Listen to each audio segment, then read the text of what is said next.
The first subject is unlikely things to read in a Valentine's Day card. I may be dyslexic, but that doesn't mean I don't vole you. Roses are red, violets are blue. I've got something nasty, and now so do you.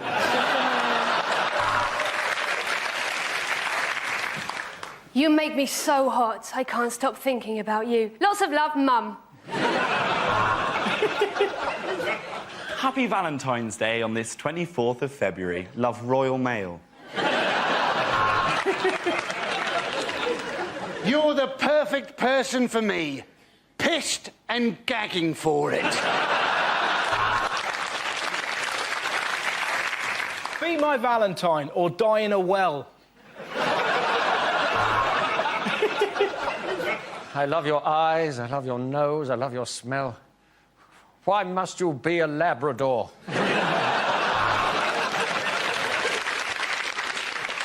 Do we have to go through this shit every year? You make my pants hot. Yours, Omar Farouk Abdul Muttalib.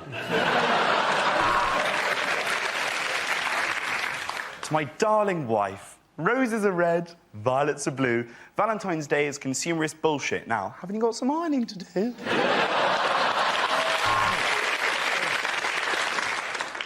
Roses are red, poppies are red, the grass is all red. Shit, the garden's on fire! I'm a bit of a man for the ladies. Doesn't matter how clearly the gents are signposted. I love you so much. I love you like no other. But never again les up with my mother.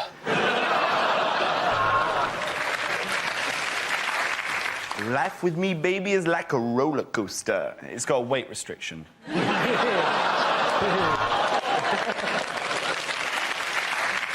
are just 3 words I want to say. Dream on, bitch.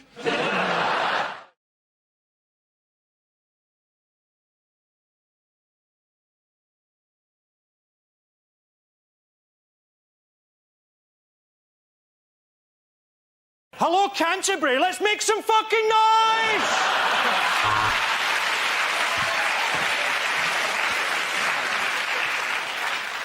Well, the locals here on the Shetland Isles have given us a tremendous welcome. Today we have our act of worship, and tomorrow they're burning me in a wicker man. They call him G.O.D. and he the Big Daddy. He look like me, but he more beardy. Hello, I'm Sister Margaret, and I'm an alcoholic.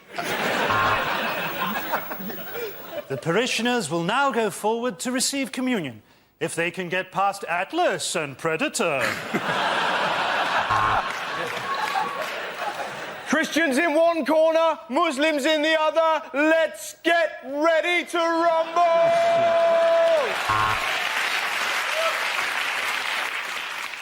Well, the goat is strapped to the altar, so let's begin. That was beautiful. Such a shame there's no one actually up there to have heard it.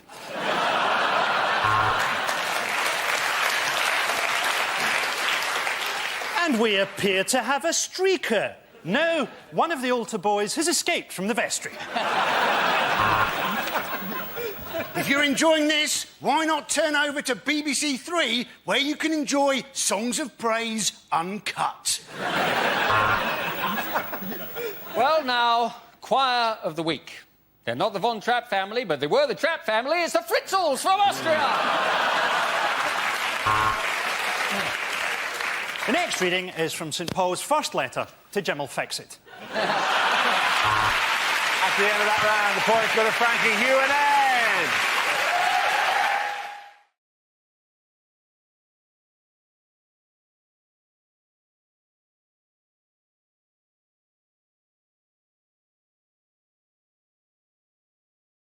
This is the news that IPSA review body has proposed a rise in MPs' pay to around £74,000 a year, an increase of 9% on their current salary of around £66,000. Should they get a pay rise? No.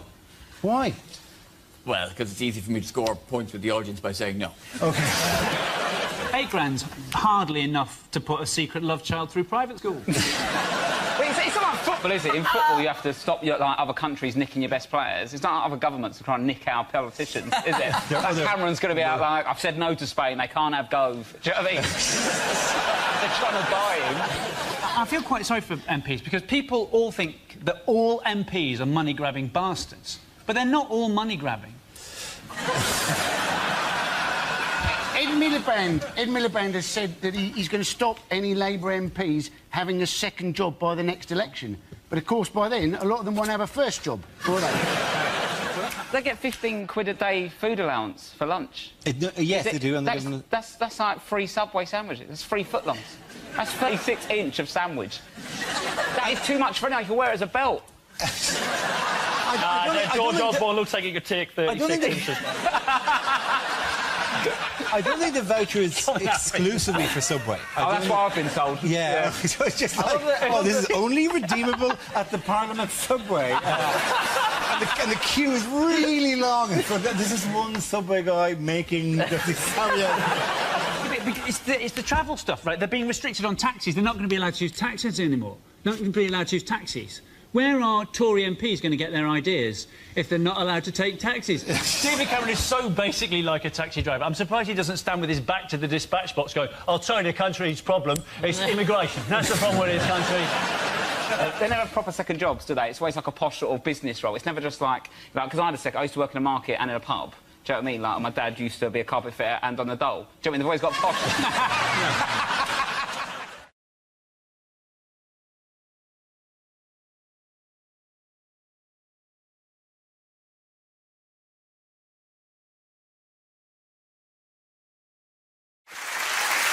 Our next round is called If This Is the Answer, What Is the Question? On the board are 6 categories. Holly, which category would you like? Please, may I have home news? OK, home news it is. The answer is poultry, axes and pills. What is the question? Is this the ingredients for the hardest ever episode of Ready, Steady, Cook? Is it what gave my sister the hen night she wasn't expecting? Is it what 3 things are inadvisable to smuggle up your arse? What are the only 3 ways I can still get the horn? Is it what is the actual title of an aisle in Aldi?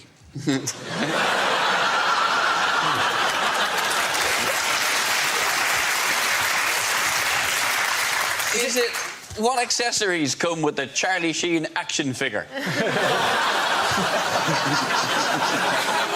What 3 things do you need if you're going to cook cock ovalium?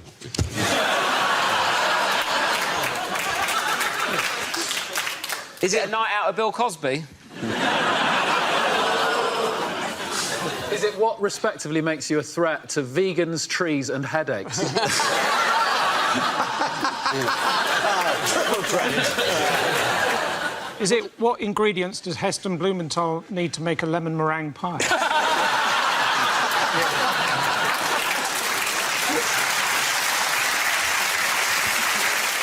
What are the only 3 things the BBC haven't managed to build a bake-off style show around? What 3 things do you need if you're going to make an abattoir where the chickens have a choice? That is... Wow, that is dark. So I put it to you again, Mac Cluckerson. Shall I do it or shall you do it? Then you know the correct answer. What are you allowed to have a plastic... OK, what are you allowed to get a free plastic bag with if you're buying? I didn't say this right. Say it one more time. OK. Because it's really technical. Because it's like... What are you allowed... What? No, I can't do it. You have all the bit... What are the exceptions? OK, I've got it. For which items? What are the exceptions to the free plastic bag? No.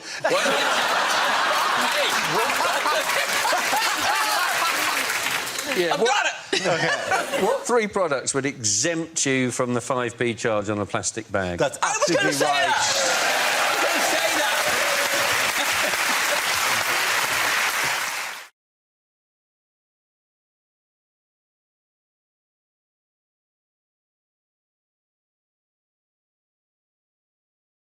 Now we come to our special Christmas quiz. I asked the panellists a series of questions all about the festive season in the hope of filling 5 minutes we're trying to get out of this of our Christmas special. So, teams, here we go. First question, what Christmas tradition was it? There are no buzzers or any points. This show is not built in any way to accommodate genuine quizzes. But nonetheless, you can take your turns.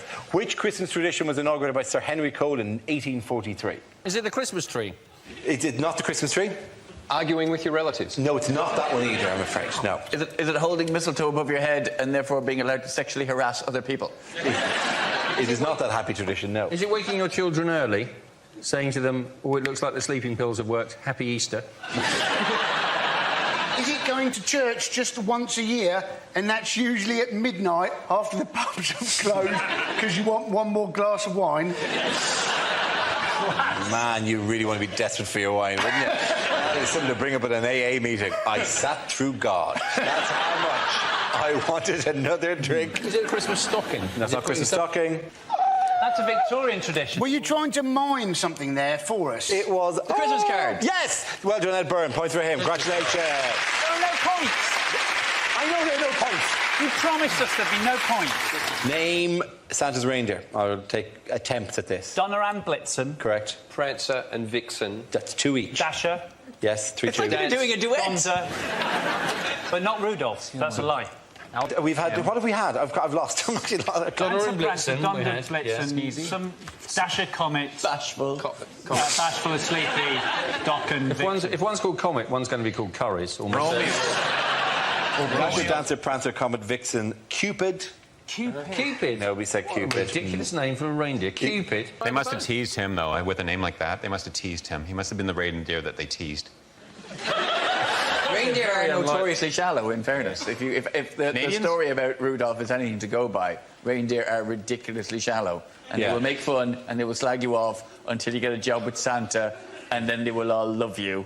The last line of that song should actually be, and then Rudolph turned around at them and said, well, fuck yous, I'm with Santa now.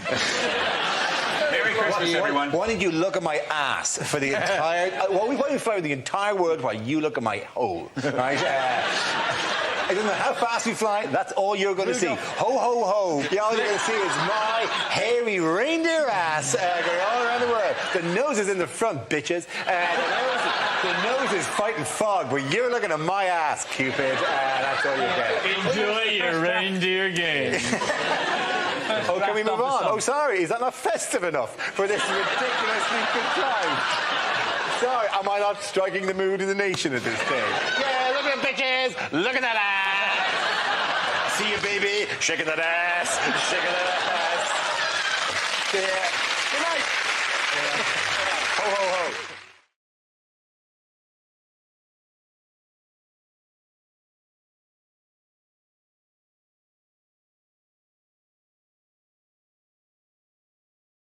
Men football? The Copa America is on, right? And a player got sent off because the guy who was marking him fingered him in the backside. And then when he turned around, the guy who'd done the deed with the finger pretended to go down as if he'd been hit. He fingered him and then went down? Yeah, exactly. How is that a bookable offence? That seems, if anything, sounds generous. It seems overly intimate. Yeah, he got his bum hole fingered, didn't he? There was some contact. Well, the finger went in his bum hole. In the general area. It was quite proctological. There was an element of, well, if you're going to check my prostate, at least train for a few years in this field. I like how you're making it scientific, but we just want to say bumhole fingering. He put his finger in his bumhole. I don't think I've ever heard anyone say the word bumhole more often than this, Rob. Bumhole is funny, isn't it? You finally got a catchphrase, something that people can shout at you in the street. I almost regret bringing that story up now. Can we move on? I mean, you brought it up, Dara, to be fair. OK. The next story. OK, maybe before... OK. OK. What became legal across all of the United States this week? Bumhole fingering. Stop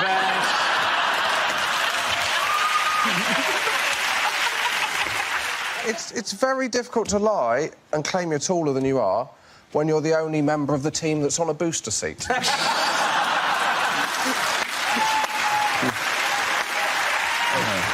The way nature of these things, you have to do little pickups that'll cover various options for the... Fuck me, everyone is gone. Have I become an unforgettable? Oh, no, you're still here, Hugh. You're always here. Yeah, I'll tell you why I'm here. I've already gone. Okay. We are live from Las Vegas for the grudge match of the century between Hulk Hogan and the Harlem Globetrotters. Racist, isn't he? I can't do it all. I'm almost certain my producer has got this wrong. I'm a train, bollock, piddle, fuck, wank. Now we come to scenes we'd like to see. So if everyone can make their way over to the performance area, I'll read out this week's topics, and then we'll definitely we're doing that again. That was the shittiest 6 people getting out of chairs we've had in 10 years of this show. OK, we need you to answer this question. OK. We've chosen you to answer this question because of many of your unique skills, including your attendance. Why did one of Corbyn's shadow cabinet appointments upset farmers?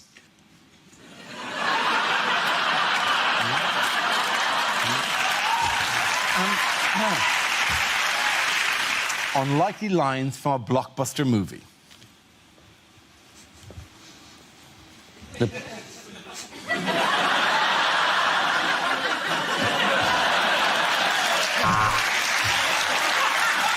How long can I keep this up?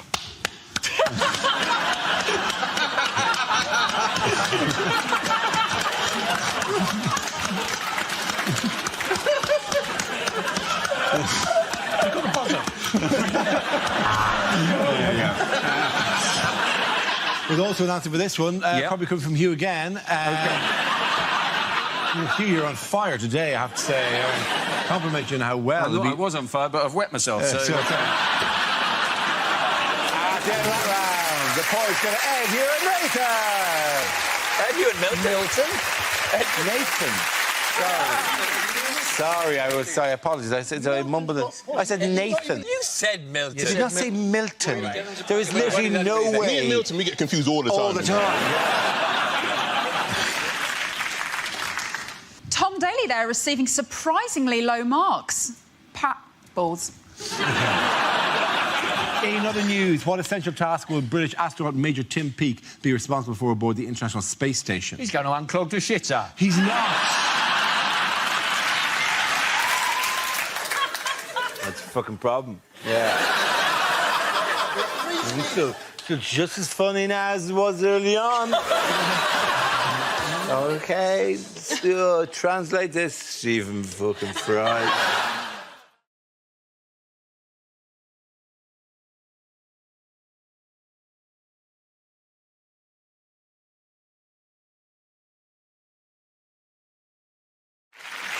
The next topic is what a rugby commentator would never say.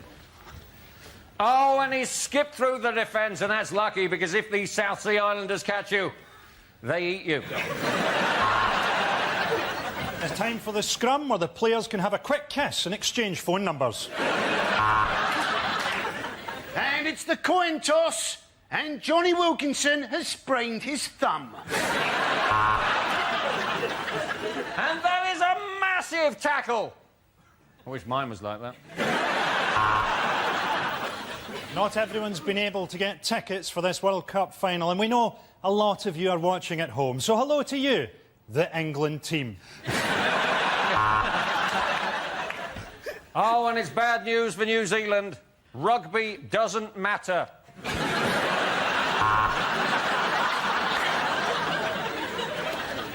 Keep an eye on this ball as it hits the ground, because it's such an unusual shape, it could go anywhere.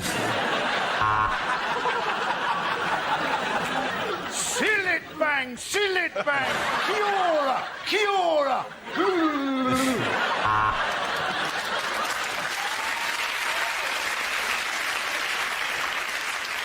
All pretence has been abandoned as both teams take to the field naked, covered in lubricant to the sound of pounding techno. Thick, muscular necks, broken noses and powerful thighs. The rugby wives are minging. Well, he is in many ways the perfect fly half. Legs of a human, torso of a blue bottle.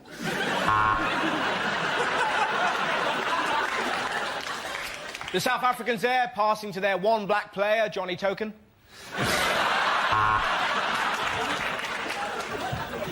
So it's England versus Samoa, a team of rank amateurs against Samoa. That's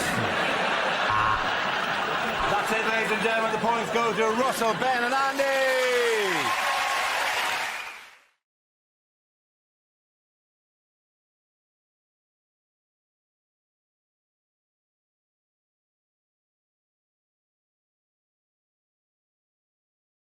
Bad things for a by-election candidate to say. I would like to kiss your baby, but we don't want to go down that road again. I am the perfect candidate. This is an election, and I am bi.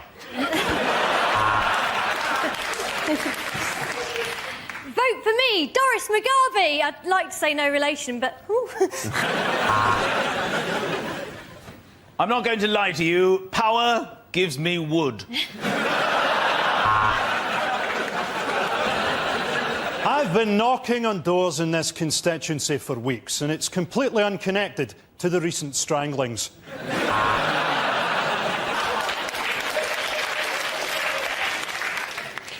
Knife crime must end.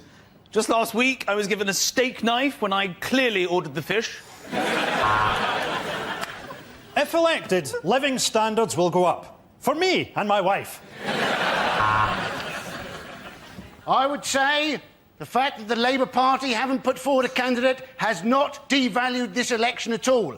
Ask my fellow opponents, Timmy Mallet, Elvis and the Honey Monster. I promise to bring crime in this constituency down by patrolling the streets at night dressed as a man leopard. I have impeccable green credentials because I've never used deodorant or had a bath.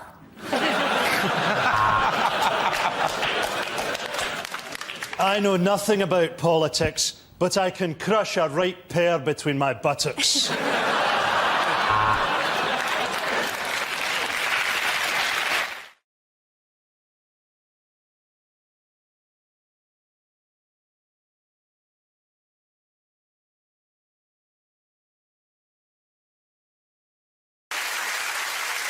Now we play a round called Trumpty Dumpty Sat in a Wall. This game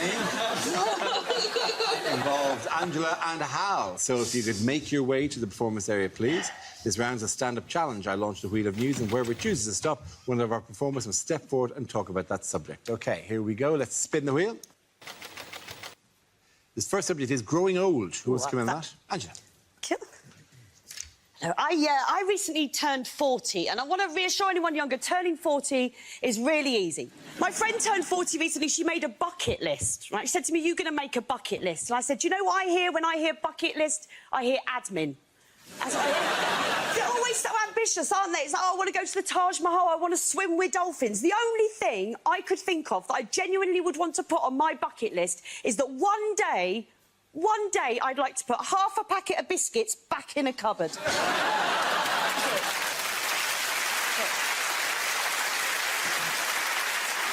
But getting old, growing old in this country looks scary. It's looking scarier and scarier. You know, by the time I get to old age, there won't be care homes anymore, will there? It'll just be an OAP rescue centre. So be like Battersea Dog Zone.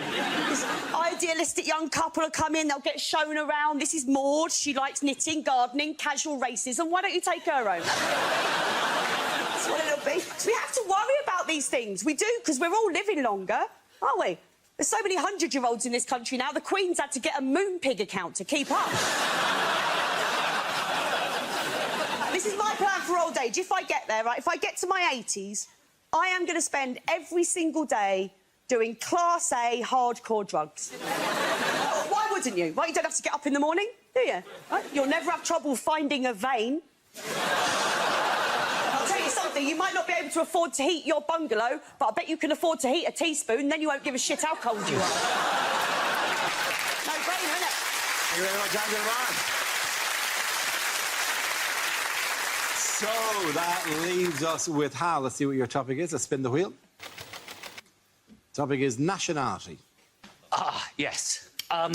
Well, I'm English, obviously, which is rubbish, isn't it? No, it is. No one likes us. If you, I follow England at rugby, at football. Everywhere we go, we get booed. Everybody else boos us. My wife, Northern Irish, boos me in bed. Absolutely. Boo, you're rubbish, get off! You English are crap! It's not all English people, it's just me. I was actually doing a gig in Scotland a couple of years ago in Glasgow, and I said to a roomful of Scottish people, is it true, whenever we play football, you support the opposition? And they all went, yeah, we do. I said, you know what? We do the same to you, we just never know when you're playing. But I happen to think that sort of anti-English thing, and with Brexit, means the UK is finished. Eventually, in my lifetime, the UK is going to break up. I said I was a passionate Remainer when it came to Brexit, or Ramona, or my favourite one, a sneering member of the metropolitan middle-class liberal elite.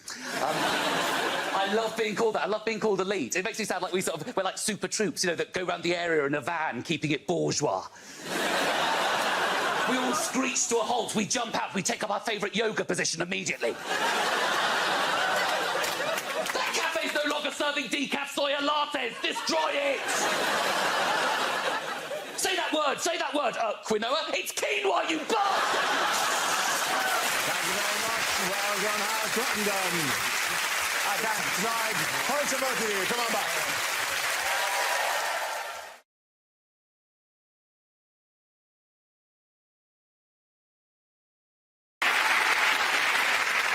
We start with a round called Headliners. Here's a picture of Gordon Brown, but what does BLSC stand for? Is it Brown Lifts See-Through Cucumber? Bungle loses showbiz costume.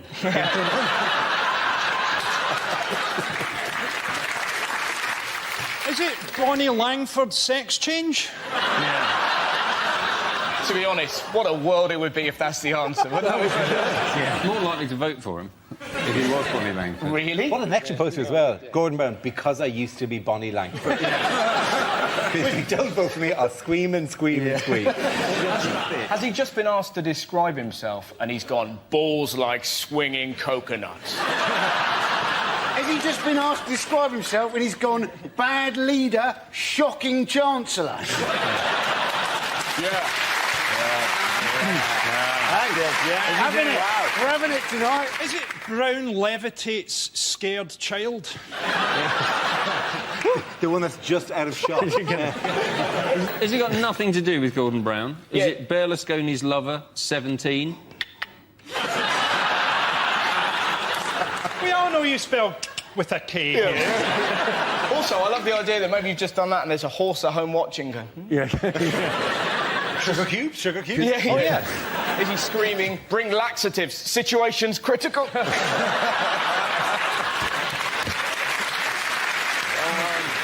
Listen, let me move you towards the correct answer. Is it Brown's leadership style criticised? Yes, it is. Oh. Yes, the answer I was looking for was Brown's leadership style criticised. This is the news that Gordon Brown has come under renewed criticism this week for his style of leadership. He was compared by one Labour MP to a mafia boss. In what way is he possibly like a mafia boss? Well, we know for one way he's not, is he? Because let's face it, if he said to the public, I'll make you an offer you can't refuse, everybody would still go, no. Is it a case of mistaken identity where somebody thought they woke up next to a horse's head, but what they'd actually done was just fallen asleep in a cabinet meeting next to Margaret Beckett? Caroline Flint basically got sacked by Brown and then said that the entire cabinet was really laddish. And you're like, what, Miliband and Alistair Darling? Watch out, we're going to Ayia Napa. He said that Brown was scary and had an intimidating side. Yeah. And you think, well, why doesn't he show that to anybody? Why doesn't he intimidate Al-Qaeda? Why doesn't he intimidate David Cameron? Why is it that the personality he chooses to present to the world is of an old woman's cushion that's been left out in the back garden for cats to piss on? Gordon Brown is so devoid of any life that if he was a cartoon character, this is the stage where they'd be drafting in a sidekick. Is anyone else sort of puzzled that Gordon Brown's nephew's in the cabinet and that he's a raccoon? To be honest, though, Frankie might have hit upon something genius there because... Really? Yeah, no, listen. No, because the Labour Party basically need a new front man. And the raccoon idea is good, but they should go for that little fella out of the Compare the Meerkat advert, because he is possibly the most popular thing in the country at the minute. He is Imagine actually. that. Simple, clicks his head, economy fixed. Meerkat. Why is he Russian? Why is the meerkat Russian? I've never understood Was that. he dressed up in a stately home? These are questions. Never been made clear. You're making the mistake of imagining that we need something popular to defeat Gordon Brown. You know, you don't need a meerkat. Herpes would beat Gordon Brown. Let's be honest. You mean more as a psychic? I don't think herpes would make a good psychic, though. I'm Gordon Brown, and here's my psychic. Yeah, you can see it manifest itself on the corner of my mouth. They said, haven't they? They said he needs to tone down his dark side. Yes. They appear to have confused him with Darth Vader. But maybe they're right. Maybe it's going to turn out, in fact, David Cameron is, in fact, Gordon Brown's son. Well, we broke it first. I'd love if that happened. Because Cameron, by the way, Cameron, big fan of the show, by the way. I met Cameron during the week in BBC Radio 2, just in the corridor, and he went, hello, and I went, hello. And he went, oh, yeah, Mock the Week, very good. That Boyle chap. What did he mean by that, do you think? I don't know. We just kind of went, because we both like, I had nothing more to add. You sure it wasn't just in his hit list to MI5, that Boyle chap? Make it look like an accident. This was a criticism made by female Labour MPs, yes. Wasn't it? Because they're not been put in the new cabinet. Yeah. Who wants to be put in Gordon Brown's cabinet? That's like being handed a set of pilot goggles by Emperor Hirohito.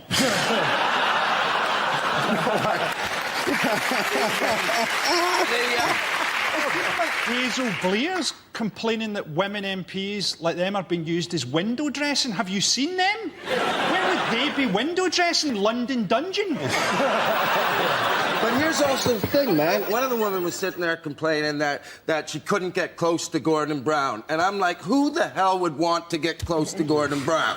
Who's going to sit there and look at that sexy guy over there with one eye? I'd sure like to see his moves shake. I was wondering, maybe Gordon Brown could use his disability to his own advantage. You know, maybe he could say, oh, well, yes, I did see the recession coming.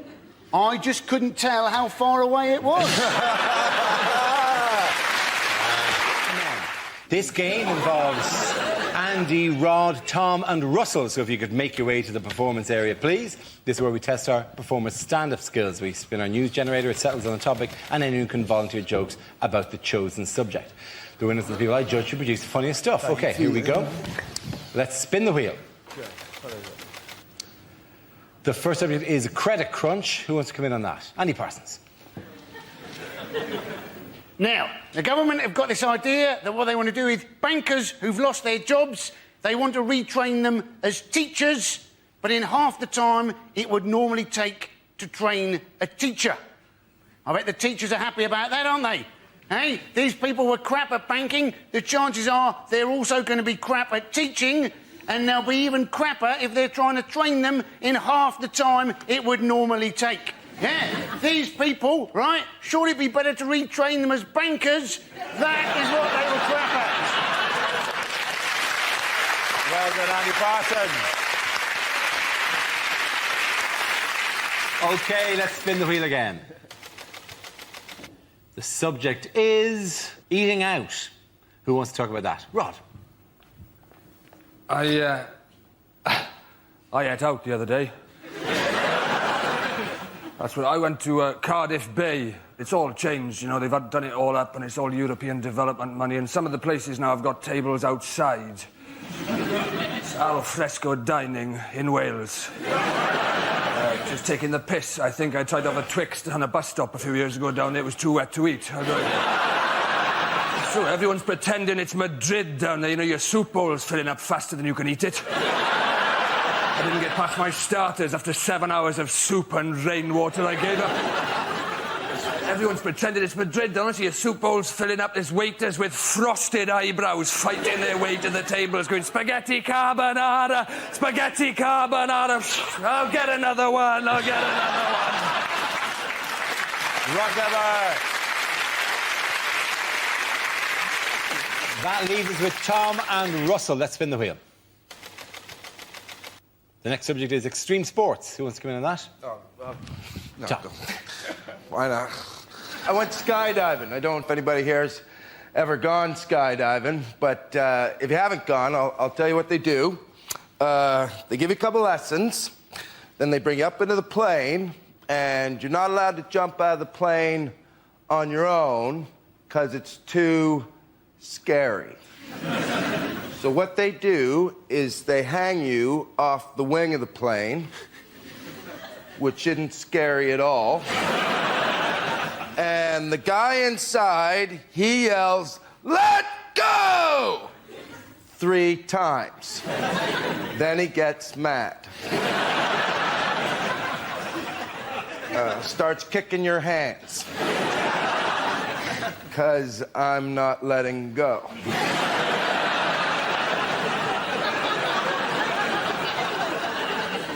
We all skydive different. I skydive with a big plane in my head.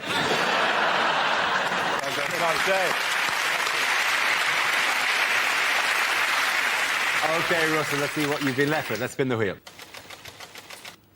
Topic is families.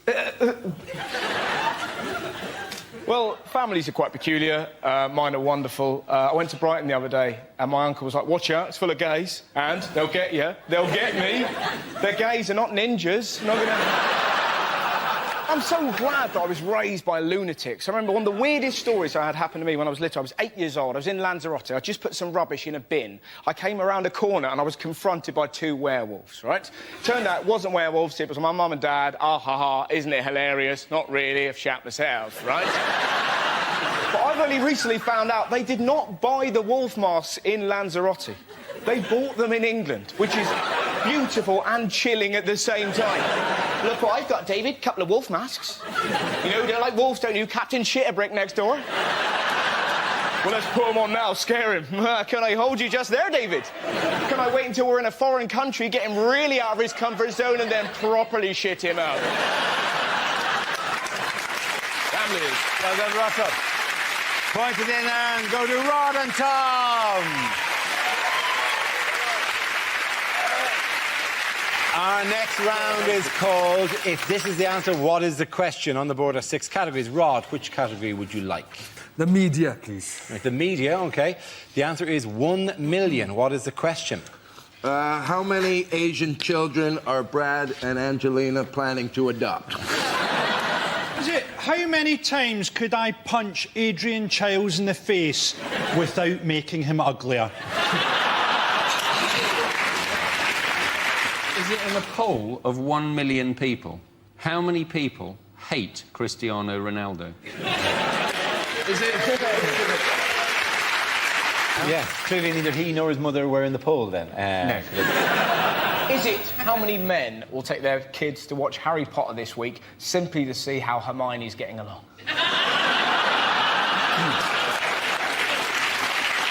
Is it, in 20 years' time, what will be the size of the black nation that Madonna rules? Is it how many nectar points do you need to get a set of tumblers? How much of the money that Amy Winehouse made from the song Tried to Make Me Go to Rehab has she spent on rehab? Is it by what percentage would the situation in the Middle East be improved if we gave George Bush to the Taliban?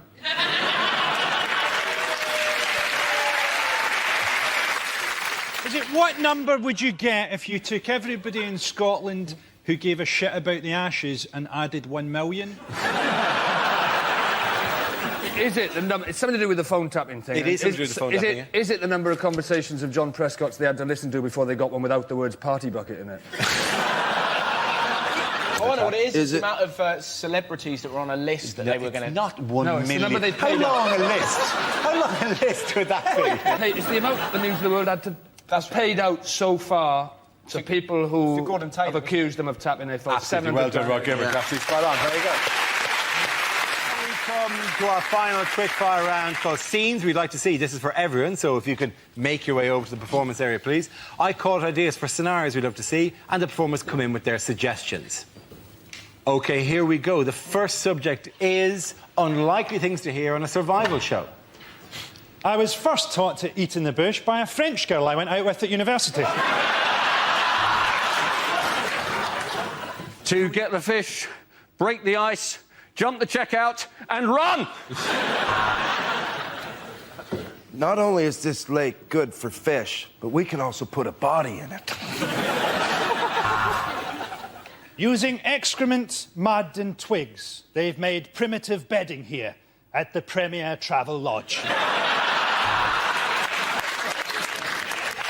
I'm in the Congo. Let's settle this once and for all. Do you boys like umbungo?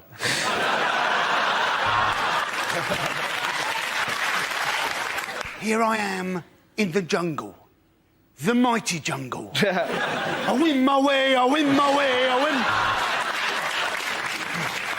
But who are the truly civilised? Is it the Mbupi tribe, or is it us, with our books, our medicine, and our internet? Oh, yes, it's us.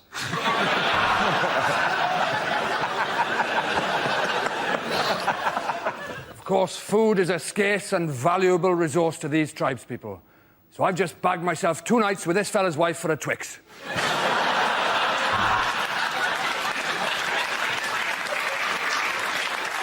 You know, Ant and Dec think that their jungle's pretty tough. Well, they joined me today. There was no food, so I ate them. The villagers get up early and walk 5 miles to fetch clean water every day, which begs the question, why not move the village closer? The strong, powerful sun is making me sweat. Oh, shit, here comes his dad.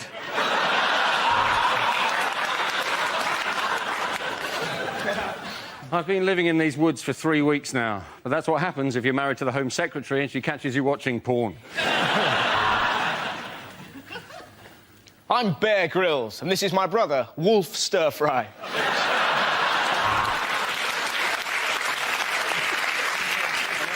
I've just achieved my life's ambition of climbing Everest with no food and no equipment. Now do you love me, Daddy? Now do you love me? OK, the next topic is unlikely things to read on a packet. Ragu sauce. If you gave this to someone who is actually from Italy, they'd punch you in the face.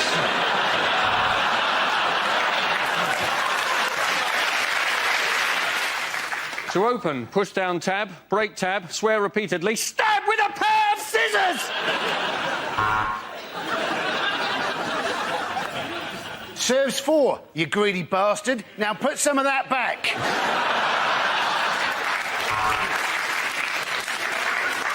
Viagra are proud sponsors of Andy Murray, for people who can only ever achieve a semi.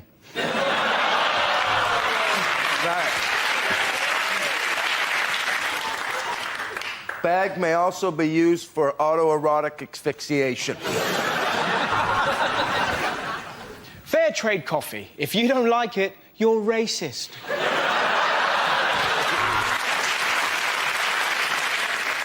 Sunny Delight counts towards your 5 a day as -2. To stop diarrhoea, take 1 teaspoon and shove it up your arse.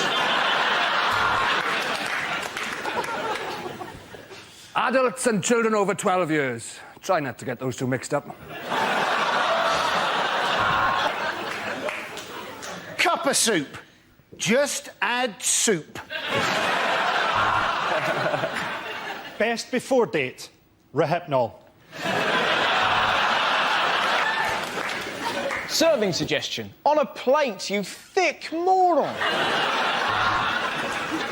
We use only the very cheapest horse meat to make fuck it, it's just a cat. Get that round of points to Frankie, Hugh and Tom.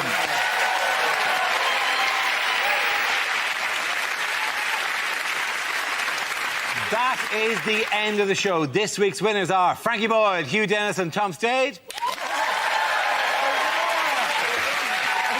Commiserations to Andy Parsons, Rod Gilbert and Russell Howard. Thank you for watching. I'm Dara Breen. Good night.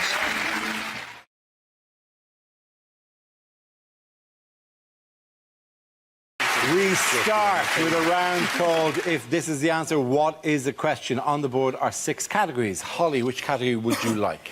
Politics, please. No problem. No, politics is the category. Let's have a look at the answer. 11.5 billion. What is the question? What is the amount I stand to win if the new royal baby is called Trevor?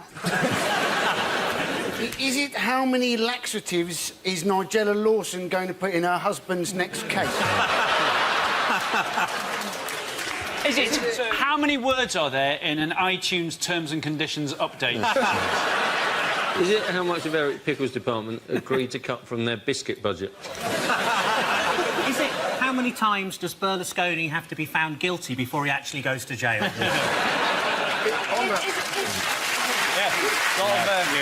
Wow. Is it how many times a day do I currently have to listen to Get Lucky by Daft Punk? Is how many Tesco club card points do you need for 10p off a pack of cereal? How much has Dara O'Brien got his legs insured for? You've never seen them. Yeah. You've never seen. You know how magical they are. Is it how many times does a former Radio 1 DJ delete his internet browsing history when the doorbell rings? How many Ferrero Rocher has Julian Assange eaten in the last year? Yeah.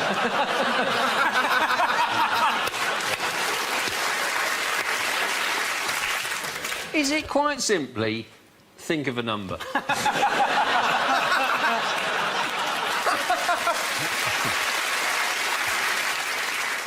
No. Do they have the correct answer? Yes. How much money does George Osborne want the government departments to cut in the spending review? Absolutely right. Thank you very much, Chris. Alistair, thank you very much. Yes, the question I was looking for is how much money has Chancellor George Osborne agreed to cut from government departments in his latest spending review? Do we know when the spending review is supposed to kick in? When is this for? Well, this spending review, it's essentially cuts, isn't it? Yes. They call it review, but they mean cuts. Yes. I mean, imagine we all spoke like politicians. I, in fact, reviewed my toenails this morning, but I haven't been for a hair review for some time.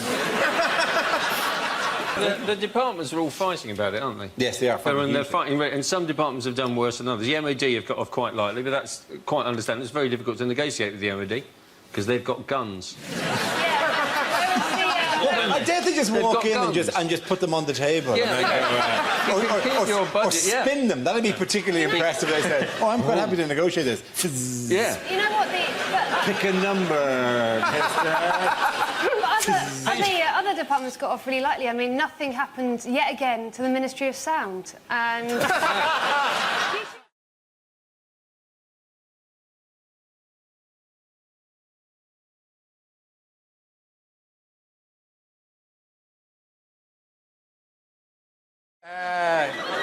What are becoming less popular with children? Is it pedos?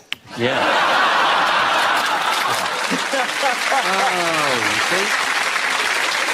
They were, in the 70s, they were very popular. It's clowns, but I would say they've never been popular with children. Who likes clowns? Do you like clowns? Depends what sweets they got. Oh, sorry, clowns, not paedophiles. It's the makeup. What are you hiding? Write a joke, you prick. That's very harsh, because I have you know, that is Dara. There was a time where this career involved making your bones, you know, actually working the circuit, doing the Putlands thing, you know. You all just breezed in with your Edinburghs. Some of us had to daub on the paint and go out there and do 8 shows a week, honey. And Chuckles here is proud of that time he did. It was an academy for some of us. So put on the damn nose and shut up. And then angrily turn on my giant shoes. Angrily spin on my giant shoes and thwack away. I always wondered why your car was so small. Now it makes complete sense. There are less than 100 clowns now in Britain, apparently. Yeah, less than 100 registered clowns. Which brings up a whole horrible scenario of unregistered. Clowns that have somehow been struck off. Presumably their car stayed together and they weren't welcome anymore. I hear you can do some unregistered clowning for you. Yeah, I can do unregistered clowning. What do you want? With the full face and the hair and everything? I only got one shoe, though. I got to tell you, I'm a bit of a maverick. Sometimes the bucket won't have confetti, it'll just have boiling water. I feel sorry for the new head of clown recruitment. Big shoes to fill. Yeah, that's right. Yeah, that's right. I went for one of them. I got range. Don't you worry, you're a very funny boy. I see you as my son on this team today. I'm flanked by my sons. That's why I've worn basically a nursery pattern on my... Just in case you get a bit nappy later on. Me and Reece do look like we could be brothers, don't we? Oh, don't do this, mate. I know where this is going, mate. I know I look like an ill you.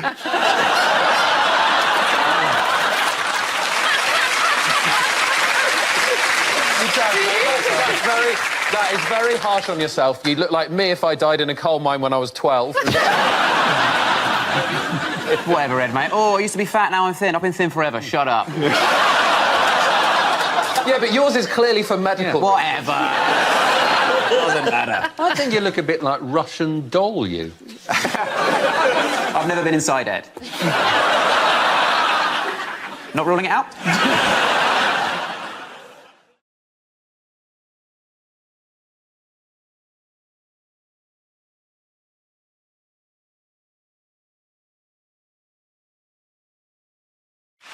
We start with a round call. If this is the answer, what is the question? On the board are 6 categories. Ed, which category would you like? Sport, please. OK, the category is sport, and the answer is 33. What is the question? Is it how many pages in a Game of Thrones script are just the word tits in massive letters? Is it what is the emoticon for 2 women in a queue? Is it the number of women I slept with in my 20s plus 32? Is it how many children you have to qualify for a family ticket at Mormon Centre Parks?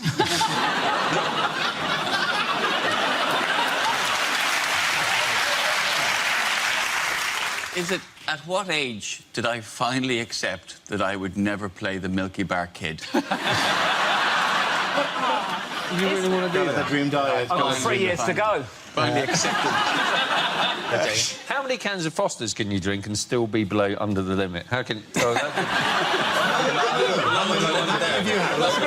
That's the way you wouldn't want to say it if you'd actually been stopped by the police. And how much have you had to drink? Well, how many Fosters can you have? Under the limit, actually. I am below under the limit. Not above. Is it after how many miles did one of the proclaimers ask if they were nearly there yet?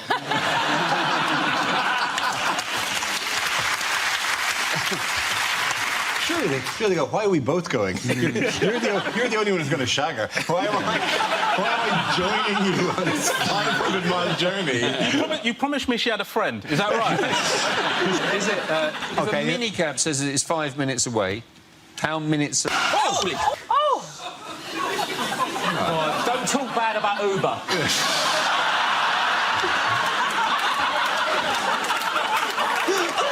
Well, here, the minicab industry has long fingers, isn't it? You won't learn that today. Well, from now on, I'm taking a black cab. There is a little bit of glass. Look, it's a bit now. Sue! Injuries at work! Oh, my God. Have you been injured? You probably did the voiceover for those ads. Why did you ask yourself? I had 33 Fosters and then the light exploded! Now, I'm going to check with you. What do you think? They're happy. They're happy. Oh, they're happy! Yeah, brilliant, yeah. Carry on. So easy for you to say. All right, OK. We're being shelled here. Is it how many people are going to be sacked after that light explosion?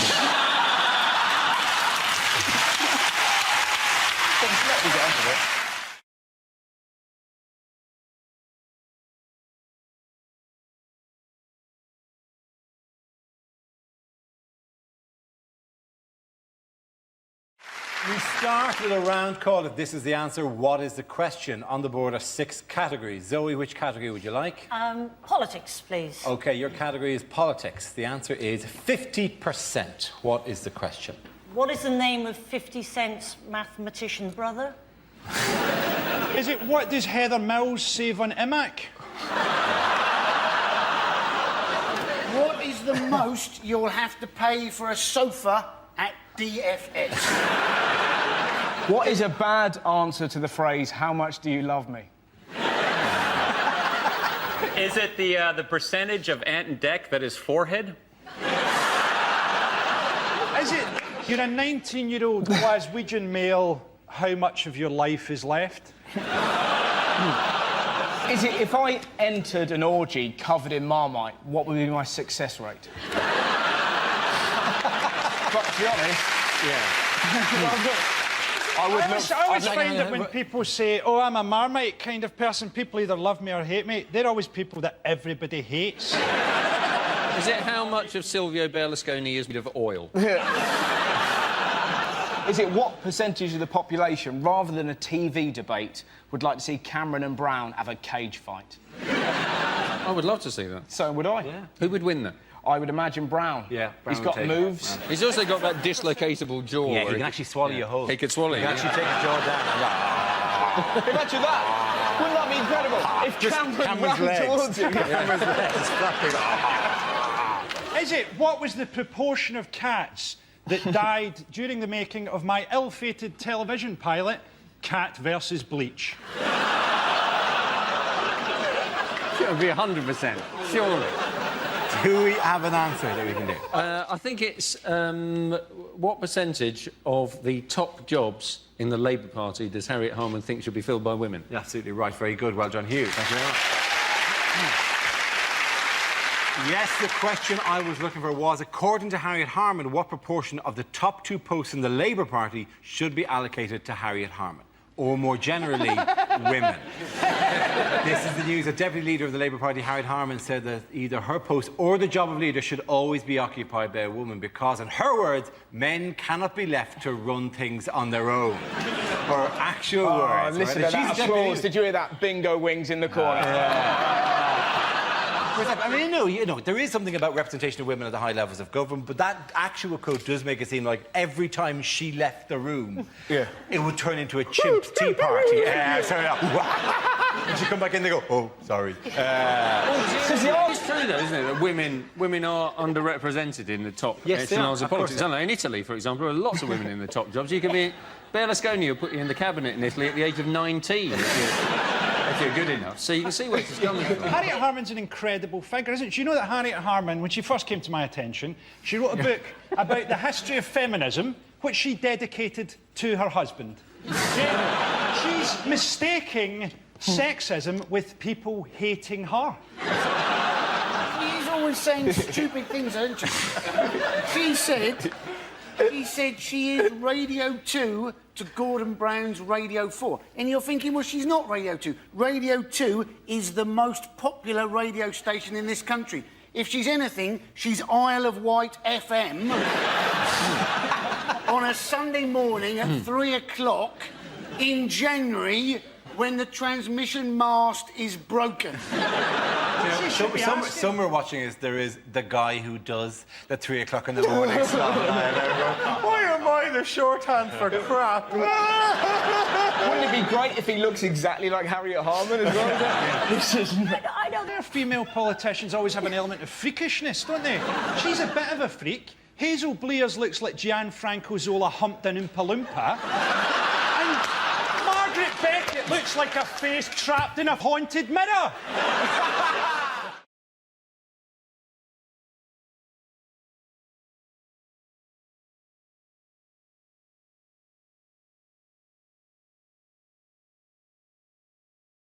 Who can tell me what's going on here? Is that Barack Obama playing pretzel buckaroo? Or is Barack shaking the hand of the very pretzel that choked George W. Bush? It's like a German version of Come Dine With Me. Angela has broken all the plates and is serving the pretzels on a mug tray. Is Angela Merkel saying to Barack Obama, well, Barack, you must prepare for the worst?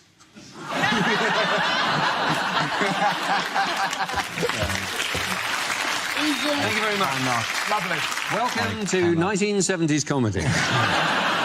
They also, the FBI x-rayed his sausages and his pretzel before he was allowed to eat them.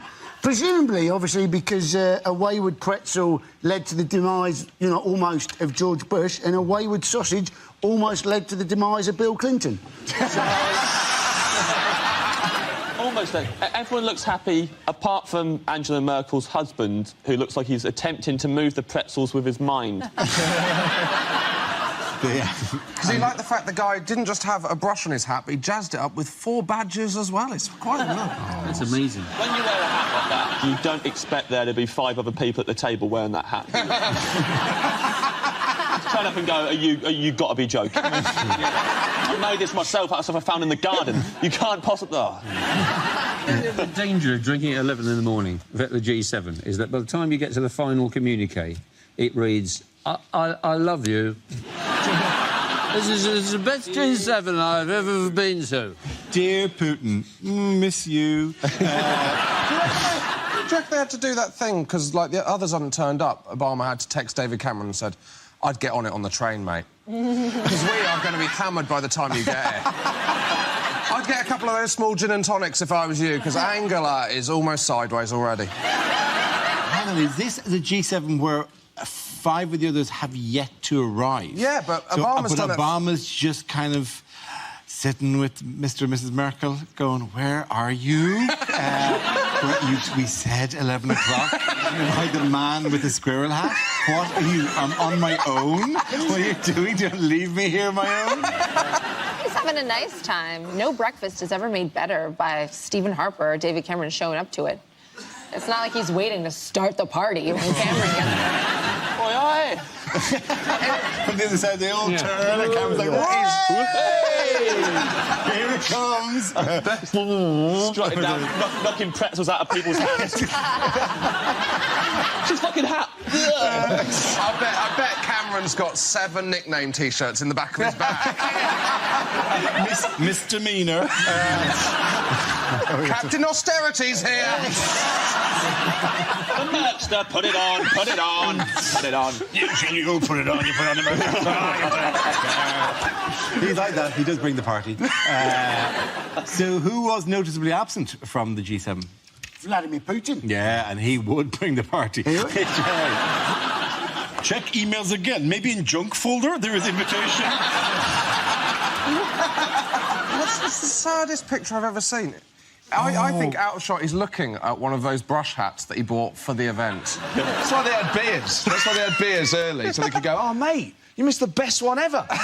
He was wasted by 3 o'clock. I got off with Merkel. I like to think that... because Putin's not going to take it very well, but I like to think that he had his own G1 summit. He said only an insane man in a dream would think that Russia would attack NATO. And you wondered, actually, whether he had, in fact, had that dream himself. And he was giving the rest of the world a bit of a heads-up on his current mental state. Yeah, because he's insane. That'd be like, you can't say that about yourself. That'd be like saying, only a total legend to come back from the bar with 8 Jaeger bombs. Oh, David Cameron, you've done it again. Wait, there's only 6 here. It's a long walk. Boom!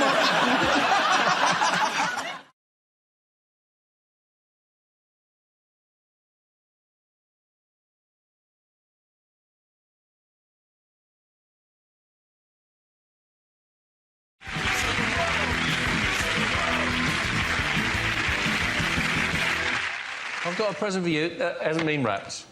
That's all right. I'm really sorry. It is socks. I know that's boring, but they're not ordinary socks. They're DVT socks. Because I'm very worried about how little you move around, and I don't want you... Normally, you'd have to worry about it on a long... Yeah, it'd be on a long-haul flight you'd have to worry about it, but... Yeah, I haven't seen you walk for... Well, since 2005, so... I've also got a present for Chris here. Because, well, it's really a present for us more than anything. It's put this on, mate. It's just a game, really. You put that on. You just put that on, OK? And then for the long periods... You so look like John McEnroe at a fancy... You want your due. And for the long periods of the show when Dara doesn't bother to look at us or talk to us, we can just play. Where did that go?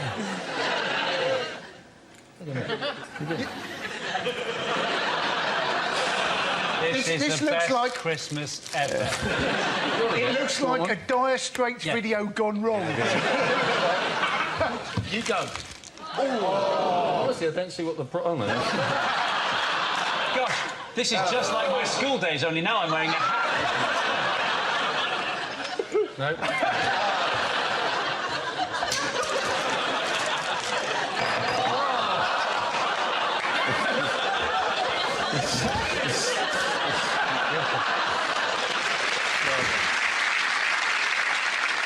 Why was a Preston to London megabus stopped by the police on the motorway this week? Just the usual reasons. Yeah. This was the story where a passenger reported seeing some smoke coming out of some other passenger's bag, thought it was a bomb, turned out it was a fake cigarette that was producing water vapour. Now, let's face it, if you've been pulled over, loads of police have arrived, you've got guns in your face, you're being accused of being a terrorist. That's not going to help you give up smoking, is it? I'm always really freaked out by megabus. It's not the weirdest thing in the world, the megabus. Nothing against the bus service itself, but when you drive, like you drive a lot of time on the motorway, going to gigs, like the back of the megabus when you're driving along, like whatever, for those of you who haven't had the pleasure, there's times you just get hypnotised by that weird. There are many things I've observed. Firstly, why does that man have such large breasts? Hours staring at that man's breasts going, that is insane. What kind of... Where can you go for £1? I thought you'd have to contact Megabus. There's an address there. I'd have to put plus a 50p booking fee as if people are going to go, well, that's a rip-off. I walked in here with this in my hand, expecting to be transported to a faraway land. Then I find you want more money off you? Screw you, Megabus man. What a big yellow man with enormous bazongas looks disappointed behind the counter. Oh. That is very good. I apologise. I know that when you're disappointed, you don't go, I am disappointed. You know what's really irritating about this for the entire... In my ear, constantly, people are going, wear the hat, wear the hat, wear the hat, wear the hat. Because, yeah, they gave me a yellow hat because they think I look like the Megabus guy.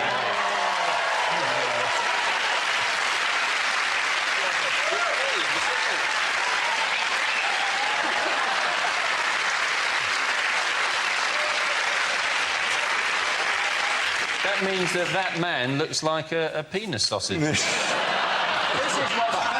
They should call it penissausage.com. Oh, something else is already called. You're just bringing this up to try and make everybody forget that you look like a penis sausage. That's exactly what's going on here. You just look like a penis sausage in a yellow hat. Oh, no!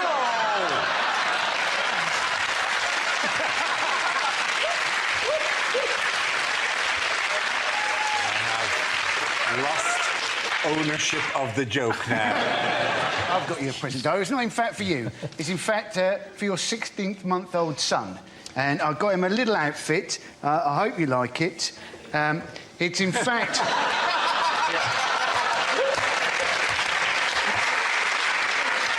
It's a toddler Megabus man outfit. So he can dress up like his dad. So... It's like that with a penis sausage. I didn't think that was...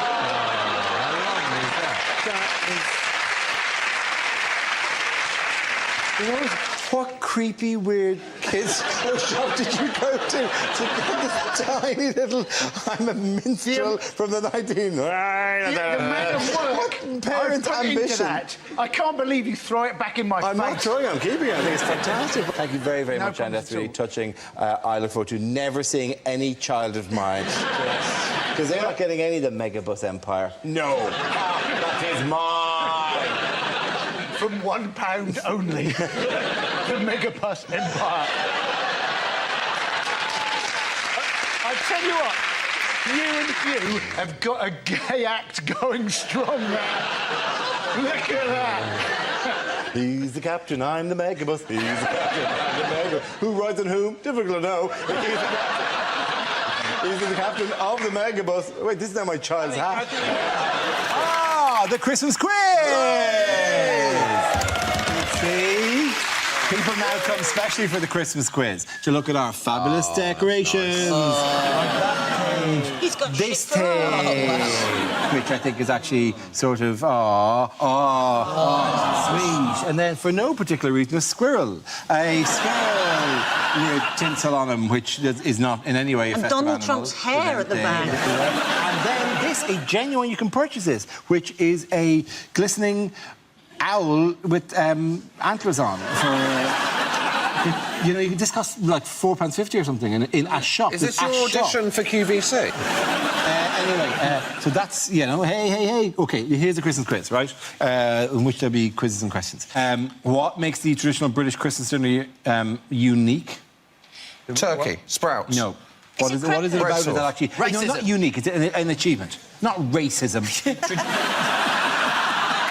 You can't say that for every question, Nick. So what makes a British Christmas dinner outstanding? Why did you ask it again without mumbling? I'm sorry, remember my face is full of your shitty lemon meringue pie. It is quite tart. It will. Oh, it didn't fall apart. Bravo. What do you want for Christmas this year? I don't know. I don't want anything for Christmas. Hand job off an elf.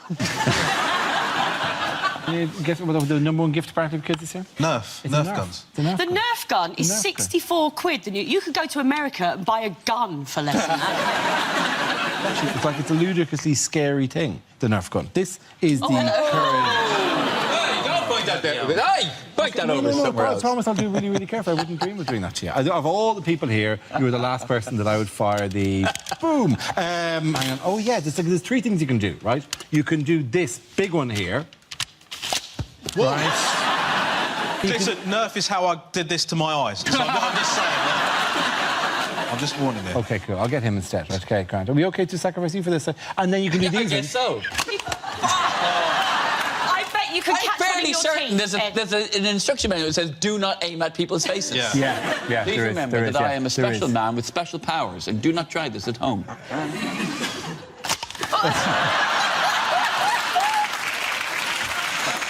How far will it get? How far do you think it'll get?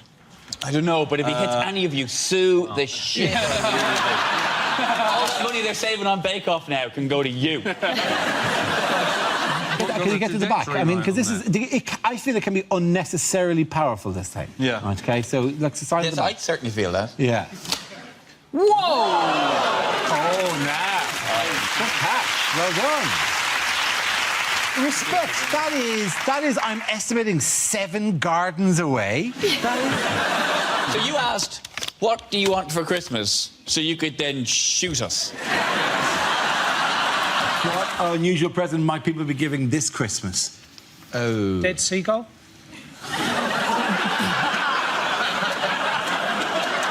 Have you ruined the surprise? You were the worst Secret Santa ever. Next time, for God's sake, kill it. I think it's actually sperm. It is sperm. Yes, it is sperm. Yeah. But this Not an unusual gift.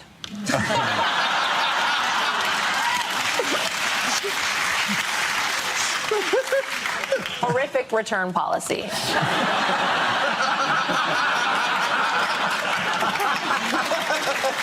Not interested.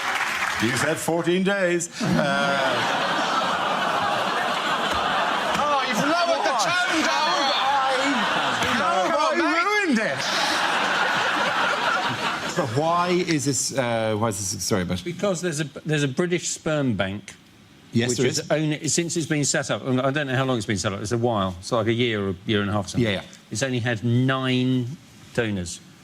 Yes. Why? I'm wondering who the other 8 are. Do you not all meet up? I presume if there's 9 donors, they'd kind of meet up every Christmas and year and go, oh, swap stories. Not for biscuits, though. They say that there's a certain type of sperm that can withstand the freezing process, and they call it Superman sperm, when really that should be Han Solo sperm. It's a niche reference, but 3 nerds just fell in love with me.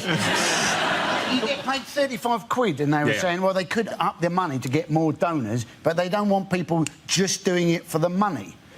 Oh, that's what you want, though? People just doing it for the love of it. Yeah. Andy? I want to give something back to this game, you know what I mean? My dad was a sperm donor, my granddad was a sperm donor. I've got a long line of sperm donors. Yeah. Is it 35 quid for the whole lot, or 35 quid per sperm? No. Because I could be maybe 160 quid. There could be somebody watching this as a Christmas special who'd forgotten to give somebody a present and thought, brilliant! I'm going to knock that up in a couple of days. It's difficult at Christmas because you're using the turkey baster already, aren't you? Yeah. Yes, it's Christmas time, and we hope you're all enjoying the season at home as much as we are here in October. But now, in the past, people have said we don't try harder to be festive on this show, so this year we're going an extra mile. We decided to buy each other Christmas presents, so let's see what everyone got. For Chris, I'm just going to go to you first. OK. Well, my first present is for Hugh. I've bought everybody a bit of headgear. That's for Hugh. First. So we're going to put it on? Yeah, you got to put it on, yeah. That'd be nice, you know. It's Christmas Day, you've got to do that, haven't you? Because Hugh is our captain, Dara. The middle section denotes captaincy. He's the captain. No the captain of the team. No seniority, no points. I'm also going to be in fantasy... What's it called? He looks more like being a remake of The Village People at the moment. For Andy... I got a... I know what it's like going out in public and people hassling you and stuff. I bought Andy... my present there. I look at your present, I bought Andy a disguise so that he can disguise himself so nobody will know it's Andy. Nobody will be able to tell it's him. For Dara, I just got a lovely hat for him to wear. It's a lovely hat. It's a normal-sized hat for a normal-sized head. Completely normal-sized hat.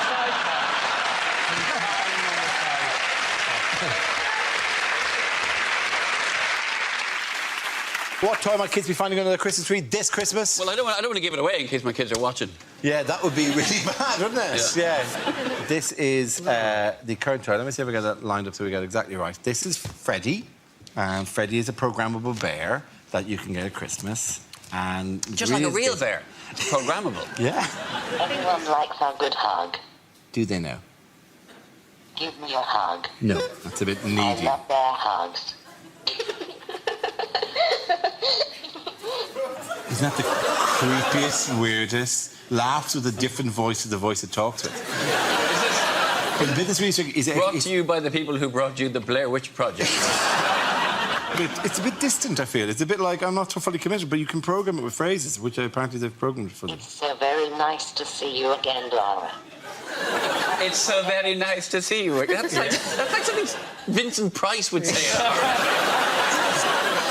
Hello, my friend Dara. Do you know, I think... Can you make it say it puts the lotion in the basket? You really like to stargaze with Brian Cox. What else do you like about the park? All right, you're creepy now. You're really freaking me out. You know stuff about me. This is a great day, Dara. We are going to have such fun together. It's great to have a friend like you to talk to. Oh, that's so depressing. That makes me want to cry. I wish I'd never done the voiceover for it. You know? Where are these phrases supposed to be coming from, then? Don't turn me off, Dara. If you turn me off, I'll become more powerful.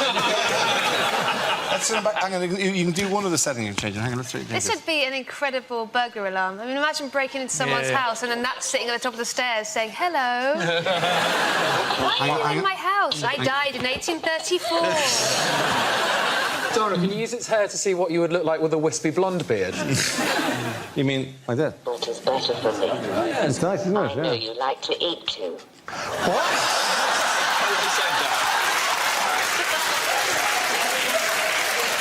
Tony said I would like to eat you. Tony did say I would like to eat you. I am really freaked out with the bear now. Cider is one of my favourites too. Cider is one of my favourite drinks. Friends together. No, we're not having a pint of cider together. You threatened to eat me a second ago. Like cider. You like cider? That drunk conversation But he still laughs like a Japanese schoolgirl. Perfectly calibrated for being freaky. This is... Someone told me you like to wear tiny hats. Someone told me you like what? Someone told me you like to wear tiny hats. Is that a euphemism for a condom? No! Hang on, Tara. I know you've probably got one decent round of applause still left in you. We may have bled it out, but I really would like to open the Christmas thing to people going, oh, holy fuck, jeez.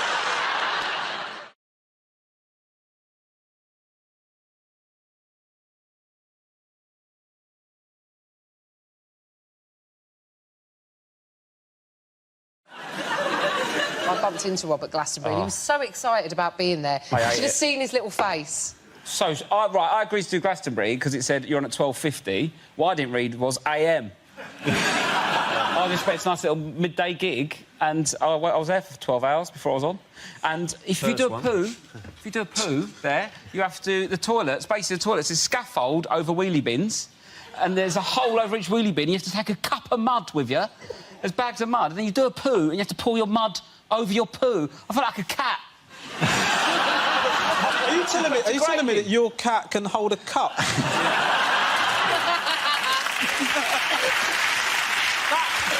That toilet situation is just so you've got scaffolding and you've got wheelie bins underneath. Yeah, 1/3 of the toilets were kind of essentially a compost heap. So they wanted to recycle they could use as a human waste as it. Yeah. So they had people with sand or soil or whatever. Well, why do you need fertiliser over that? All everyone's having all weekend it's cider and kebabs. What are you trying to grow with that? What are they trying to grow? People to go on Jeremy Kyle?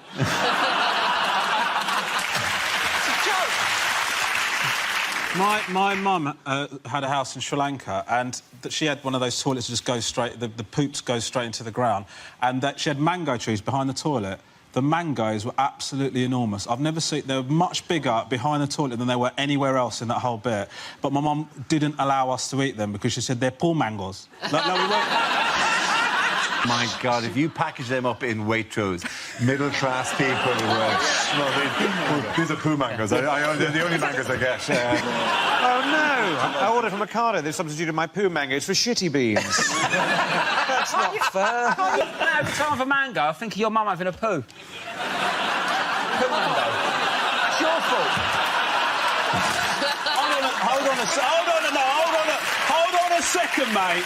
Hold on a second. I said I took a poo, and now you've made the leap, just brought my mum into the situation. Does she have shits now and again? My mum has never shit in her life, mate.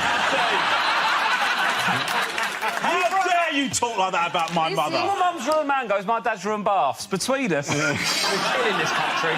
Oh, I think we've just scraped off a layer there. Is that a story from your childhood? What's going on? A couple of weeks ago from the I see. Oh, right. Don't watch myself. No, I know.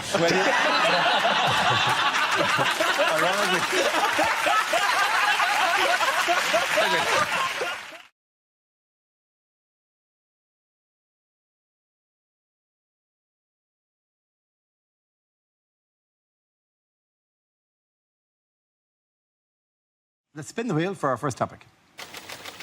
And the topic is exercise. We all know we need to do more exercise. I mean, we've now got the fattest kids in Europe. I'm not going to make fun out of obese children. I've learnt not to do that. They will come down on you like a ton of bricks. I didn't like exercising as a kid. When I was a kid, I was made to go swimming in a pool that had a Veruca pool before you got into it. The Veruca pool. Do you remember the Veruca pool? They actually called it the Veruca pool. You can't encourage children to walk in something that's called a Veruca pool. It's like offering somebody the use of your chlamydia flannel, isn't it? I mean, I'll try and exercise a bit more now. I've started doing yoga because apparently it increases your flexibility and spirituality. And I've got to be honest, it's pretty good. I'm now so good at the downward-facing dog, I have on occasion caught glimpses of my own third eye.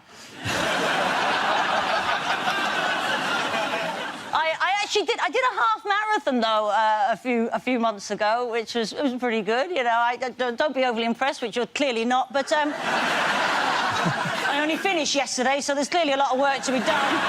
And I did the run for charity, and I know a lot of people are doing things for charity. You can't just exercise now, can you? You've got to do it for a good cause. And I get a lot of those emails. I know we all do. You know, will you sponsor me? Will you sponsor me? I'm like, what are you doing? I'm flip-flopping up Kilimanjaro for diarrhoea. going across the Arctic for trapped wind, are you? Don't do that. I mean, the last London Marathon, it cost me an absolute fortune, because I sponsored loads of friends, right? I gave one friend 20 quid because he was doing it for cancer research, another friend 20 quid because he was doing it for heart disease, another one 20 quid because he was doing it for diabetes. In the end, it was actually cheaper for me to join Booper. Tory. OK, that leaves us with Milton. Let's see what you've been left with. Let's spin the wheel.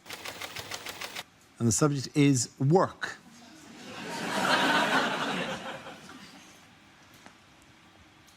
I didn't think I'd get a loan from the bank for my knitting business, but when I turned up actually wearing one of the balaclavas...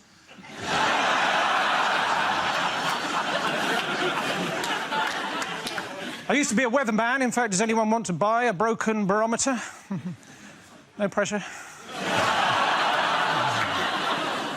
If there'd been a mix-up, my uncle could have ended up as the next president of the United States. He's an undertaker in the army, or Barack Obama.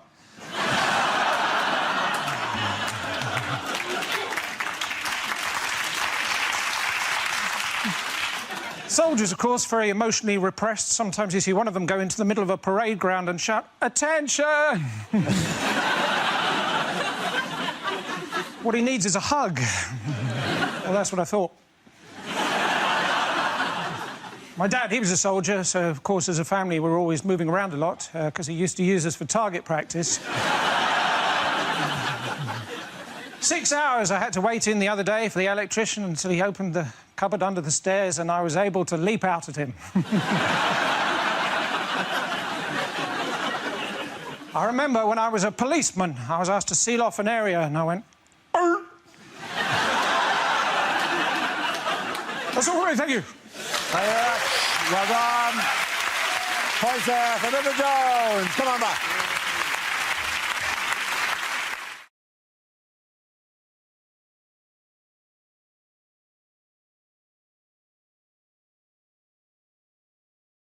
Likely dating profiles.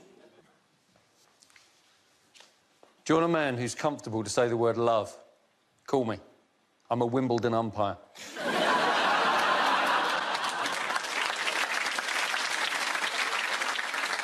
Hey, do you like it when two bodies come together and fall into great ecstasy? Me too. Let's find some and watch them from the bushes.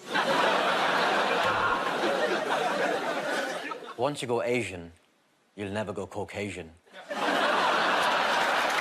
True story? I like long walks on the beach, a pebble beach, barefoot. I love pain. I love pain!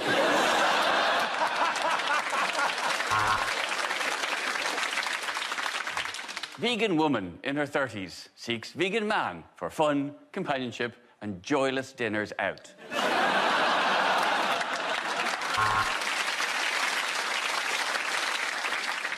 And would it impress you to know that I typed out this entire profile using my dick?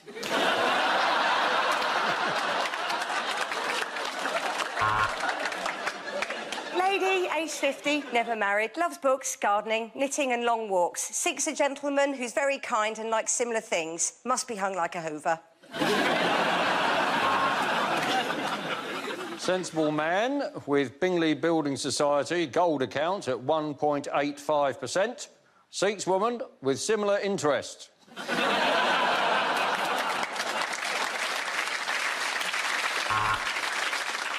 Hello, I'm looking for a bloke called Dave. He's been hanging out in Nice, apparently got his trotters up.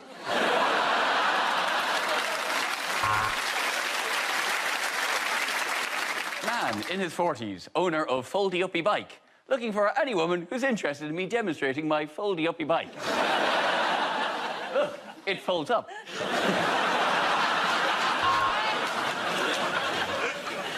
Ambitious man with no sense of work-life balance seeks woman... I haven't got time for this.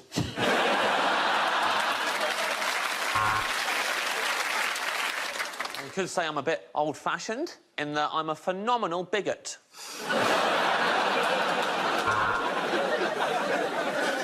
Man with huge belly seeks concave woman.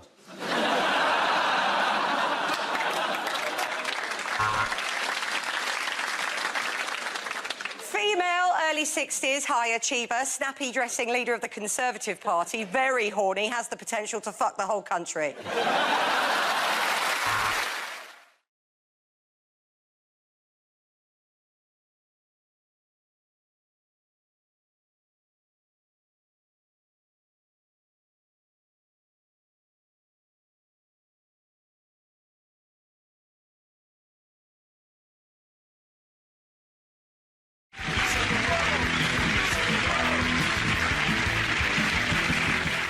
As he prepares to assume centre stage, Frankie, your Iranian President Mahmoud Ahmadinejad. Thank you, got it right in one. You will tell us what he really means. I am Iranian President Mahmoud Ahmadinejad.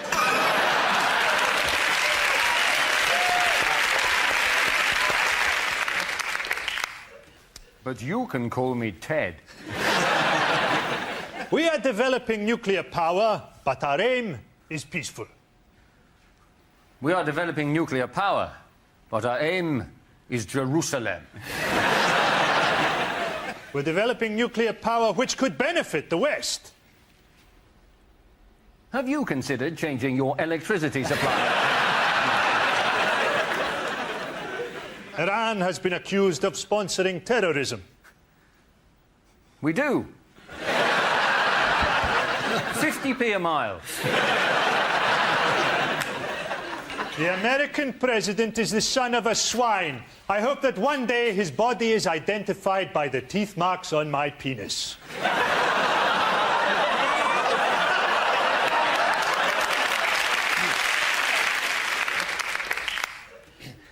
I don't like George Bush. We are a modern people. At night, I relax by listening to the Stones. Thudding into the bodies of innocent women.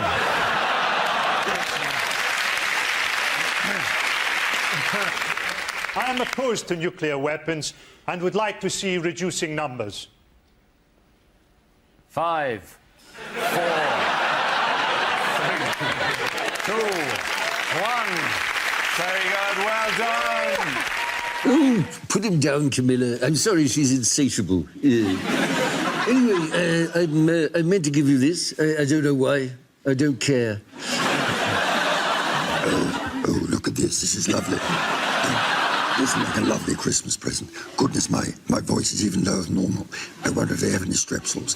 By the way, I have already paid for this. I'm not walking off with it. Oh, for goodness sake, Camilla, put them down. It's a compulsion. We haven't got any money. Oh, no, please, if you could just pop them in the bag, that'd be thank you so much. Lovely, thank you. Just a quick word in your shell-like, Your Royal Highness. That is, in fact, the fourth carrier bag your wife has filled with Christmas goodies. So far, she hasn't paid us for any of them. It's a charity event. Well, don't worry, I'll just write you a pretend IOU. I normally prefer to play the way I handle my relationship with my mother. Contactless. You take your hat off and you bow. That's what you do. Hat off, bow. It may be Christmas, but I'm still the Prince of Wales. Yes. Oh, look at these. These are lovely. Would you give me a small furry aviator? Could I have one, please? No. Miserable wanker. Hello, Camilla. We got all the goods you asked us to obtain for you. That's lovely. Are they all here? Oh, what a lovely puppy. Could I have the puppy? Look at these dogs. What lovely dogs. Could I have the dogs? Well done, unanimous! Rory, you're England football manager Sven Göran Eriksson talking about recent events. Well, hello, ladies and gentlemen. Hello, ladies.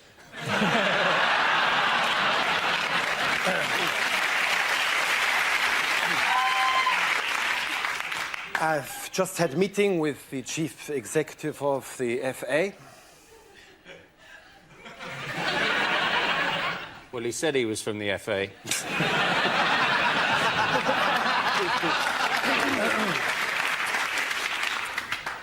We reached a very amicable settlement.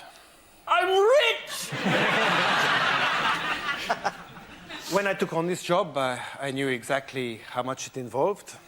$4.5 million a year. We'll do well in the World Cup. We've got an excellent squad. Peter Crouch is world class.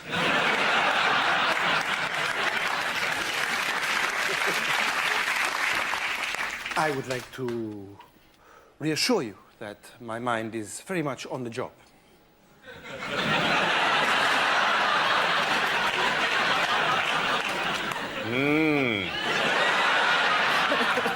Nice tits. In other royal news, who's been found in a car park in Leicester? This is Richard III, isn't it? It is Richard III, yes. Do you know about Richard III? I know a little bit about Richard III, yes. Well, Although my image of Richard III would be kind of odd, because we weren't taught a lot of that in school, is of the Shakespeare... So he was I think that was Skywalker. Your friends cannot save you now.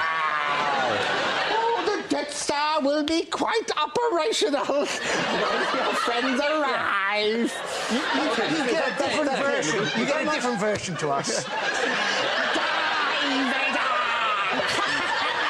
Richard III was the man who lost the War of the Roses to Alan Titchmarsh.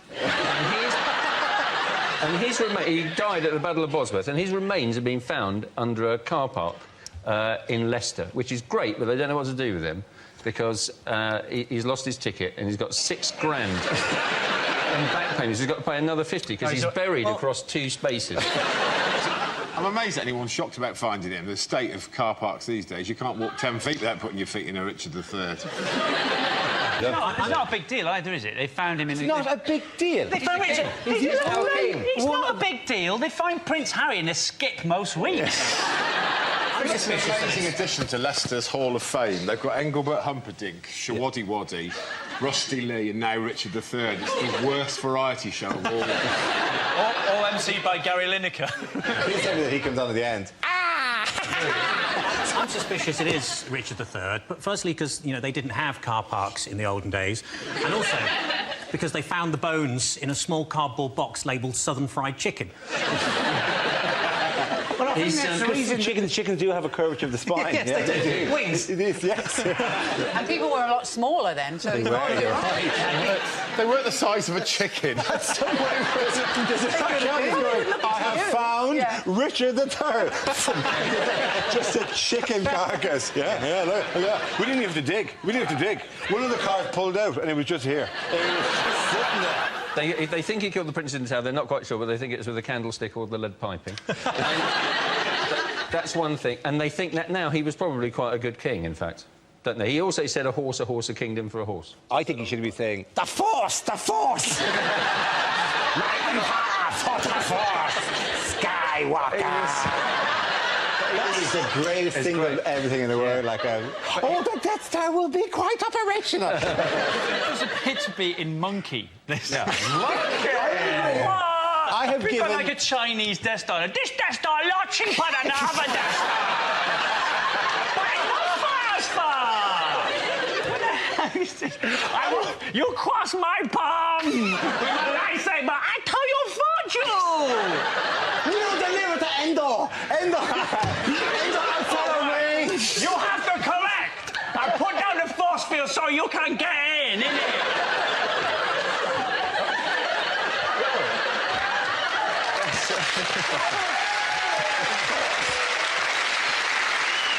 I'm looking forward to the worldwide distribution of this episode.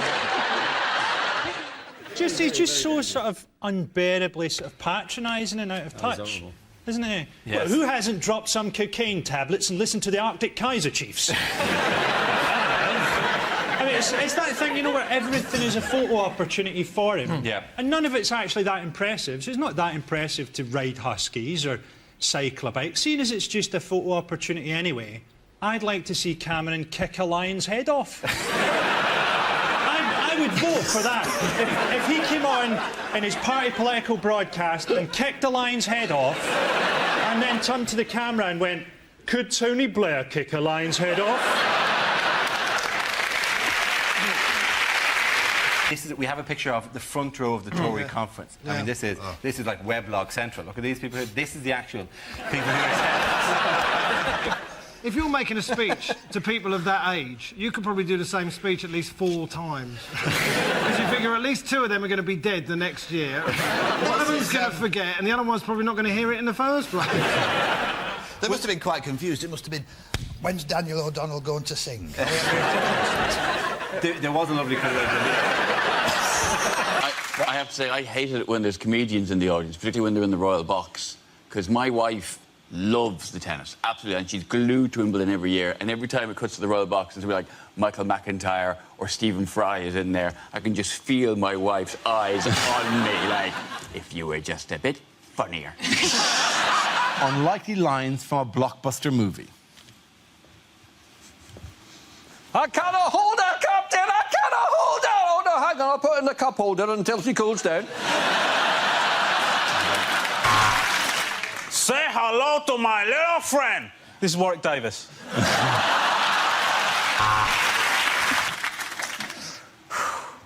And all the Weatherspoons in all the world, he had to walk into mine. Tall fella, answered to the name of Dara, said I'd recognize him from the back of a megabus.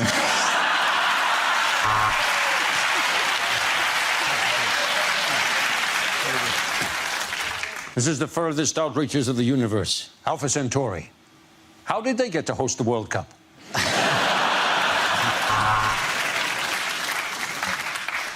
Are you looking at me? Are you looking at me? It's just very difficult to tell you've got a lazy eye.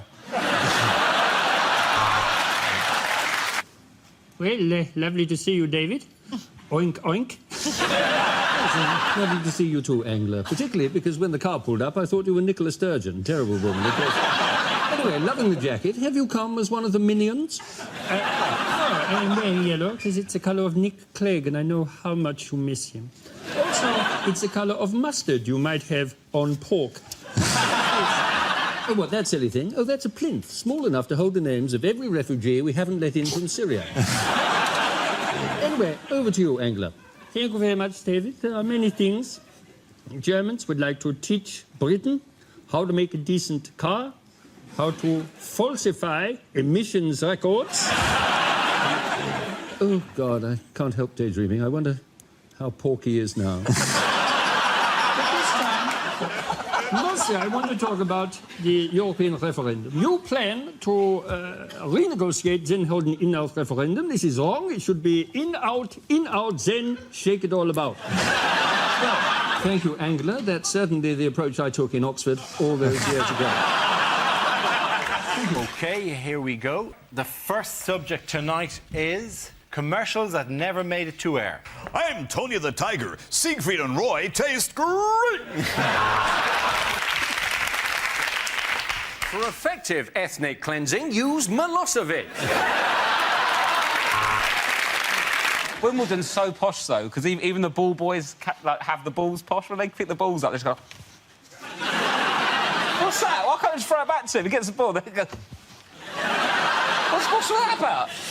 The thing is, I love if the ball boys, if they had done like jury service where anyone just got picked at random to do it, rather than all these little like, posh kids just like rude boys going, I'll leave it out, bruv, I ain't getting your fucking ball. 30 degrees, bruv. This week, Rory, you'll be Tony Blair and Gordon Brown making a recent announcement. I'm running the country, he's not. Just a word. I think it's important that you understand these are the real decisions that affect the future of the country.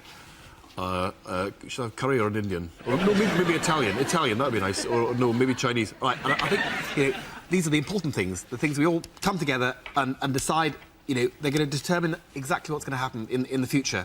And those decisions, pink for the upstairs bedroom, green for the downstairs... And that's what I'm saying to you simply here. And, we've all gathered here, we've got a number of people. There's a man there who, I think his hair was black when we started. But, look, I agree with everything he says, not because I actually agree, but because it's a better chance of me taking over when he's actually finished. Hey, you believe that, you believe anything? Hi. You got your head the wrong way around. I love the Smurfs. Yeah, no. The original. He said 3 months, and then of course we fell out about that. But I think he will be out quite soon. I honestly do. I'm sorry. I said I'll move when the house is ready. The trouble is I gave the contract to Multiplex, right? Okay, so it could be another 18 months. These two Muslims walk in a bar. Okay.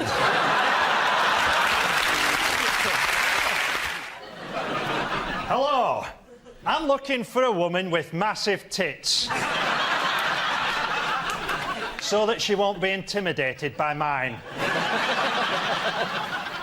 I'm looking for a lady who can share the good times and the council tax. I've taken a lot of care with my appearance. I've taken care to appear like a cartoon dog who's accidentally swallowed a pickle. I've always wanted to have sex in a car, and I've got 2. So I reckon if we park them side by side and take the doors off, I could just about manage it. So get in touch if you fancy friendship or something more, by which I mean intercourse. Our next round is bombshell phone calls. Here, 2 players take on the identity of famous figures who are on the phone to one another. Frankie or Tony Blair calling American President George W. Bush, who will be played by Rory. Hello, George. Pick up the phone. What's that ringing sound? Mr. President, it's the telephone. Okay. Hi, who's that? This is Tony. Tony. Hi, haven't heard from you in a while. Didn't we speak yesterday? Oh, that Tony. Yeah. Just 1 second. I'm going to put you on hold. Do we know this guy? He's from Great Britain. Are they for us or against us? I think we're not currently fighting them, sir. Sorry, Tony. Your call is important to us. Go ahead. Well, I hear you've been having some trouble with Dick Cheney. Mr. Cheney's an upright guy. He's an outstanding citizen. And I just want to say he's a great deputy prime minister. No, he's not. Vice president, sir. He's vice president. Thank you.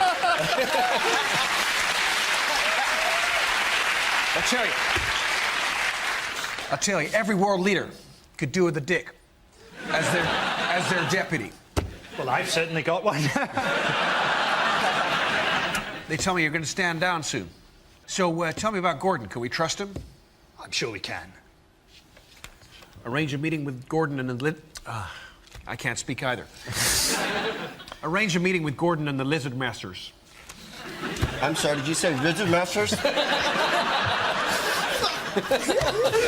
I have to say, George, this impression is uncanny. Ah, tally-ho, look out, posh boy coming through. I wonder if there's any grub. I'm absolutely starving. Now, remember why we're here, Boris? We're here to reassure the public about spending cuts, not just so you can eat. No, but look, there's cake. There's loads of cake. I love cake. They've got all sorts of cake. They've got pink cake, they've got blue cake. What am I? Am I pink? Am I blue? Am I pink? I've never been pink. God, I sound like William Hague. Anyway, all the cake's on cameras. He's got loads of cash from the spending cuts. Actually, this is the last £10 left in Britain, so we'd best be careful with it. Well, I want a meringue. I love a meringue. I love all the cream in a meringue. Well, why don't you share mine? I mean, times are hard. Well, I could, I suppose, but I have a rule. I have a rule. I never share anything with another man, unless, of course, it's his wife. Anyway, here we go. Now, careful, don't get any of the white stuff up there. No, that would be very bad. Anyway. So, do you have any change? We were hoping to save some for the poor people. It doesn't really matter, but if there is some left over... £3, lovely. That's absolutely perfect. God, there's a big crowd here. I wonder if I could do them for the congestion charge. They absolutely love me for the congestion charge. They love my blonde-haired buffoonery. They love me. Come on, Boris. Oh yes, they love me, and they love me when I'm riding my bike. That's what they really love. Yes. Oops. There we go. That's the Pakistani betting syndicate satisfied. Oh no, lovely. Sticky fingers. Yes, I love a sticky finger. That's not the first. Oh, look, a genuine Cockney. Hello, how are you? Oh, Lauren Lummy, who shot Cock Robin, apples and pears down the old Oh, Tim Chimney, Mary Poppins, the Cray twins, innit? I'm sorry, I have no idea what you're talking about. Well done, you. Things you'd never hear a French person say. Of course, it looked hopeless, but we kept fighting.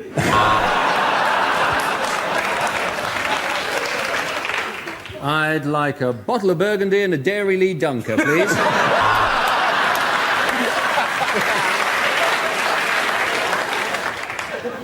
You're English. How nice to meet you. J'aime beaucoup, Monsieur Jeremy Clarkson. I've just bought a wonderful little holiday home in the south of Birmingham. Okay, our next topic is what the voices in Tony Blair's head are saying. You will obey. You will obey. Trains, toilets, and celebrities. What is the question? Is it, if you're going to make a sex tape on public transport, what 3 things do you need? Is it what Peter Andre says when he's asked what his daily routine is? Our trains, our toilets, and our celebrities.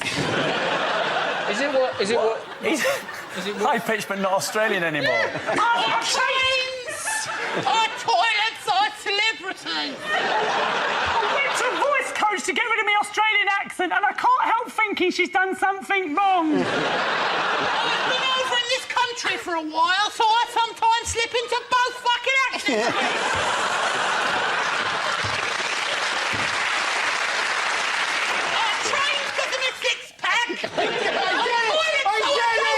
I don't miss my jeans. The answers the celebrities are making the money for the kids.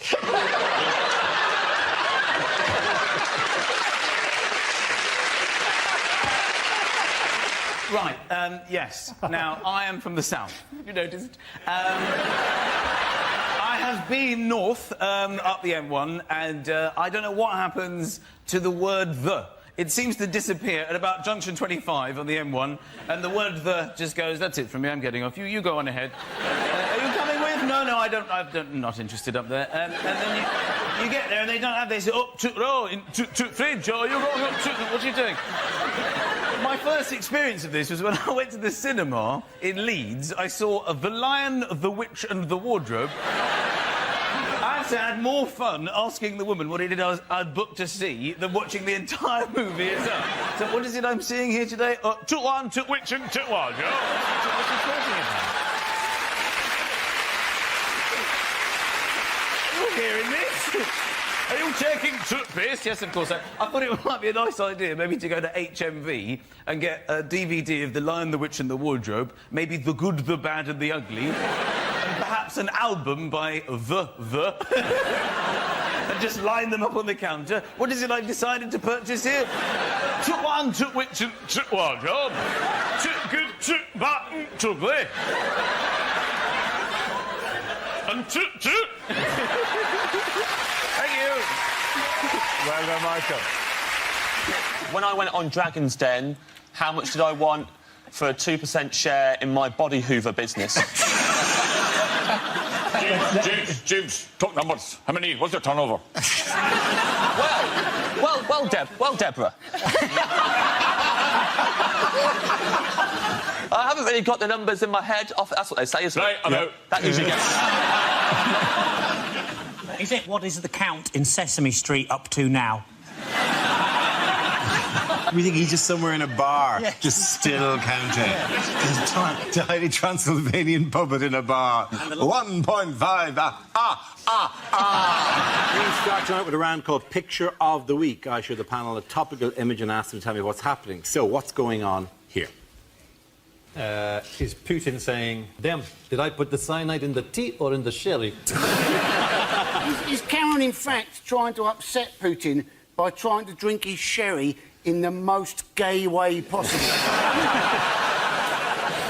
Putin does look really relaxed, doesn't he? I think he's watching one of his favourite sports and there may be 2 bears killing a dog.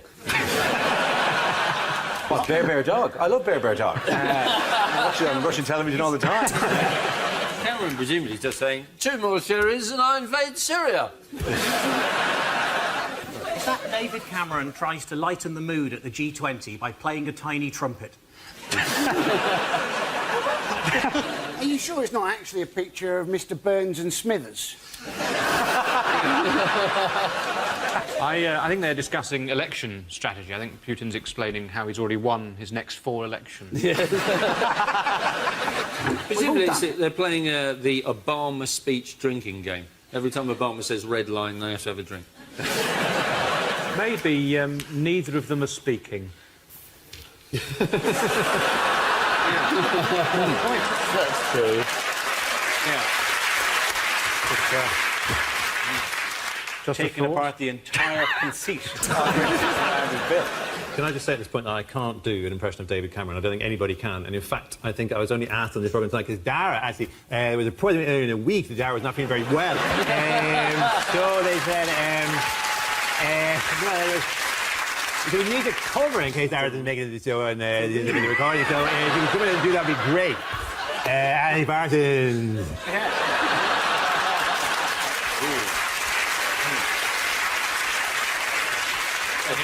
What a particularly savage Ed Byrne impersonation you're doing there. I never knew he had a love child with Louis Walsh, but they seem to be living in one giant house together, raised by Terry Wogan. Anyway,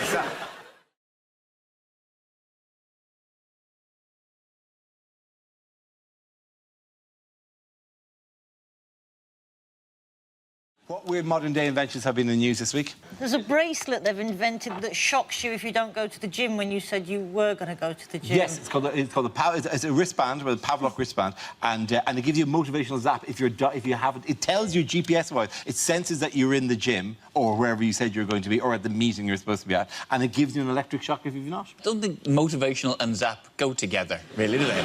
It's basically a watch for masochists, isn't it? Yes. You know, it's like, oh, I've been a bad boy. Oh, I don't think I've quite been bad enough. Turn it up a bit more. Oh, I wonder if I put this on my penis, how this is going to work. You wouldn't need to... Just make sure you're not down to 2%, you'll be all right.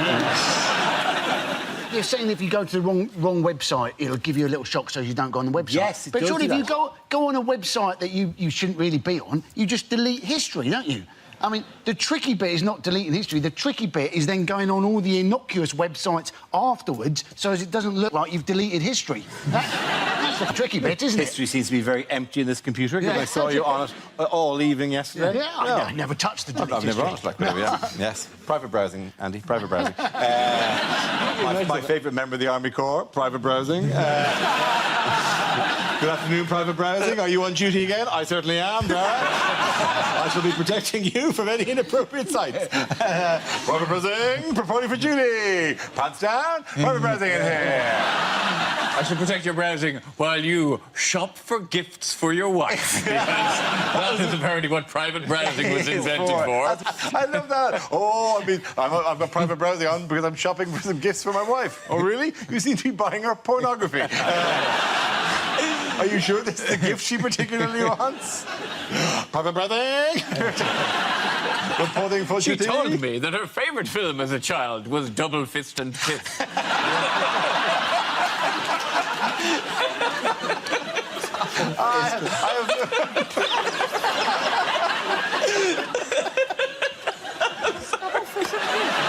Private browsing isn't happy with it. Private browsing has never had to work under these conditions before.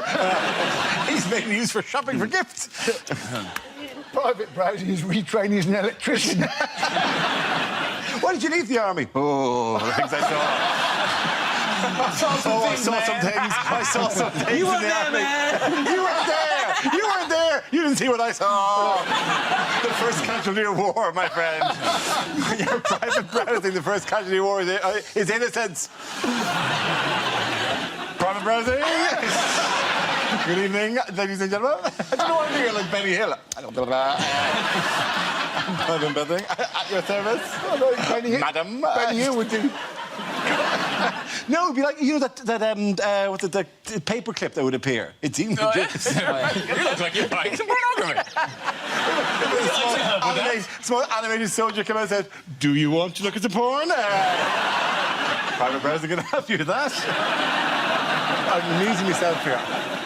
the last recording of a long summer, you know? Literally, I've got to enjoy this because in 3 days' time I'll be going, over the next 12 weeks, 20 candidates will be putting themselves around sugar. Private Browsing's going to get some visitors. He's going to get some fucking hammering.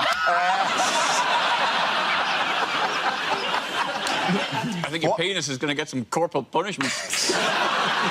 There'll be some major damage and general recklessness. What do you, Trent and Colonel Abrams? That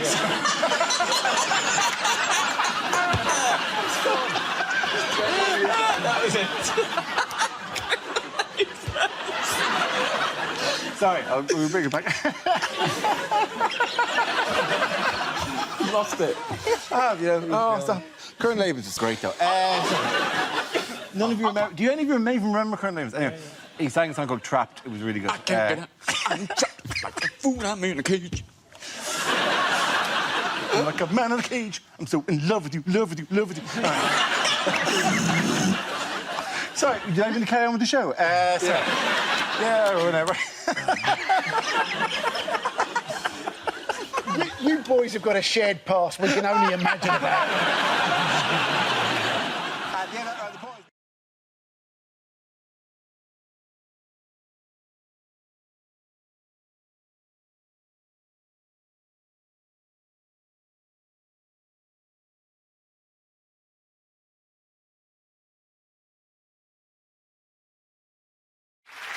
Now we play a round called NHS Revolving Door of Happiness. This game involves Michael, Andy, Frankie and Russell, so if you could make your way to the performance area, please. This is where we test our performers' stand-up skills. We spin our high-tech news generator and it randomly settles on a topic and anyone can volunteer some jokes about the chosen subject. The team producing the funniest stuff gets the points. OK, here we go. The first subject is... Let's spin the wheel. It's travel. Who wants to come in on that? Andy Parsons. Now then, it is quite tricky, isn't it, travelling at the moment? You go over to America, they actually fingerprint you. Now, ladies and gentlemen, but only 2 of your fingers. So, provided you've used only 8 fingers to commit a crime, you should be absolutely fine. America, of course, the self-styled home of democracy, when, at the moment, their current president is the son of a previous president, and it looks like their next president may well be the wife of a previous president. What a democracy, hey, ladies and gentlemen? Say what you like about Britain, but I think we're unlikely to elect Mark Thatcher or Norma Major. They do, of course, say that Americans have no sense of irony. Now, I don't think this is true. I think Americans do often have a sense of irony. What they often don't have is a sense of self-deprecation. Only in Britain would we have a best-selling book entitled Crap Towns, and they'll have to produce a second book, Crap Towns 2, because too many British people had written in complaining that their town hadn't made the first book. Thank you very much, Andy. Right, let's spin the wheel again. The subject is relationships. Yeah, that means relationships, that picture there. That represents all of our That looks like an relationships. extramarital relationship. Good. Hello. I've taken this subject. Yes, I am in a relationship with my wife. Thank you. We've married for 3 years, and we've been together for 8 in total. And supposedly this is enough for her to say to me the other day, quite by surprise, she said, I want to try this thing. My friends have done it. I've seen it on the TV. It's really good fun. Just say you'll do it. I'm like, I don't know what to do, so I can't really agree to that. Just say you'll do it! So I thought, OK, right, I don't want this to be a row. I haven't really said anything yet. So I said, fine, what is it? She said, great! We can write a list. It really took me by surprise, of 5 people we're allowed to sleep with from outside of the marriage. I thought, are you joking? Are you serious about this? It's really good fun! I've already done my list. OK, fine. So I humoured her, so I compiled this list. She gives me her list. I just wanted to run it by you girls because I felt it was kind of predictable. There were no surprises, usual suspects. George Clooney was #1 on the list. Brad Pitt was on the list. Justin Timberlake was on the list. She's like, give me your list, give me your list. So I give her my list. #1, your sister. She's like, where are you going? I'm going to phone your sister. You didn't think this through, did you, darling? Why don't you try George Clooney's agent? Thank you. That's my joke. Well done, Michael. Thank you very much.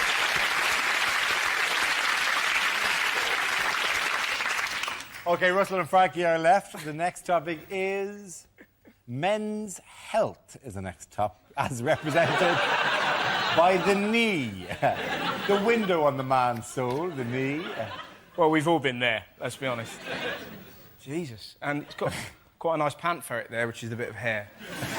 Never mind. Hey, we all call it our pan ferret, don't we, children? Of men's health, basically, it's quite an embarrassing story. Because it's terrifying when you go to the doctors, and you're so scared. I turn into a 6-year-old boy. I'm totally unable to explain what's wrong with me. I'm like, doctors like that, what's wrong with you? Who did this to you? Dragons. And you're sat there, terrified. 3 times in my life, I've been convinced I've got testicular cancer. Every single time, it's been an ingrowing hair. It's, yeah, funny. It's getting to the stage. I need something terminal just to stop me looking like a massive pervert. You know, there's no way of getting comfy when you're having your balls checked, because the doctor's like, obviously my balls aren't that big. If you sat there and go, well, you do appear to have a problem, Mr. Howard. You appear to have camel's gonads. But you don't know where to put your hands, you know? You can't sort of do that or anything. I toyed with the idea of doing that firmly.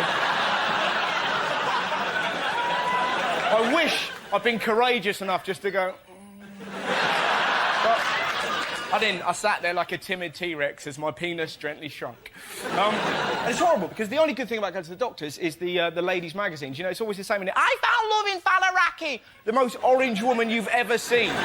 Like morph in a frock, clinging on to some terrified waiter. He gives me love 24/7. Cut your own fish fingers, Darren. He's a keeper. You're literally flicking through. When you get to the middle, that's when it gets properly ridiculous. There's always some woman staring at that. There's a ghost in my womb.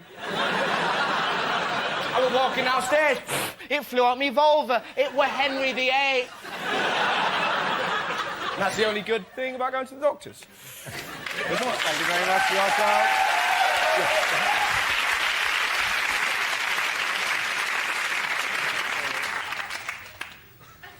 Thank you very much. OK, I'll give him a round of applause again. Sorry, by the way.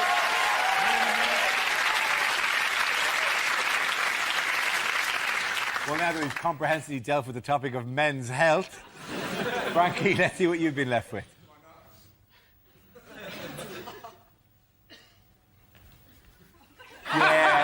Yeah, by process of elimination, Frankie, away you go. Latvian runners. I'm guessing that's sport. It's sport. Oh, did I not? Oh, I thought we were still on men's health, to be honest. I thought we were still dangerous to the testicles, really, is what that picture seems to indicate to me. OK, we'll, let's do it again. Sorry, my mistake. OK. Do you want to go? Yeah, there we go. Frankie, let's see what you've been left with. I'm guessing sport.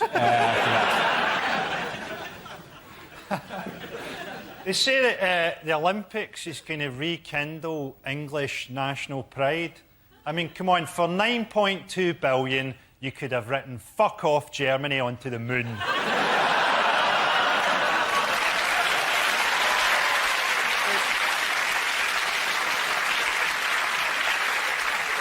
It's good they're holding the Olympics in the East End of London. It means the athletes will have to use extra skill to work out which of the gunshots they heard was the starting pistol. Glasgow's getting in the act. Glasgow's bidding for the Commonwealth Games. Be good to finally see an international athletics event with a crowd fail a drugs test. The East End of Glasgow is already like an Olympic village. Lots of people who struggle to speak English wandering around in tracksuits. I'm looking forward to our opening ceremony, seeing them lighting that torch from a smouldering Ford Focus. Frankie Boyle, let's go up. Well, let's give the points. Round of it. Andy and Russell get the points in that one. Come back down.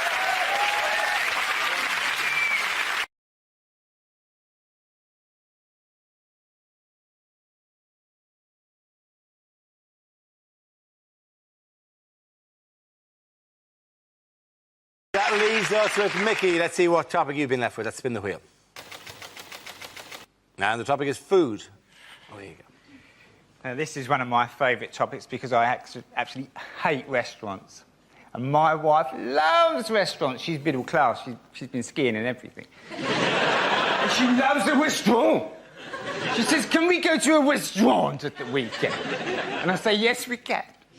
And we're barely there 2 minutes, and she's like, isn't it a lovely ambiance? And I say to her, I don't know what you're talking about. I've worked out what an ambiance is. It's a night out without poor people, isn't it, basically? It's people with a few quid to say, can we just have one night out without the poor people turning up?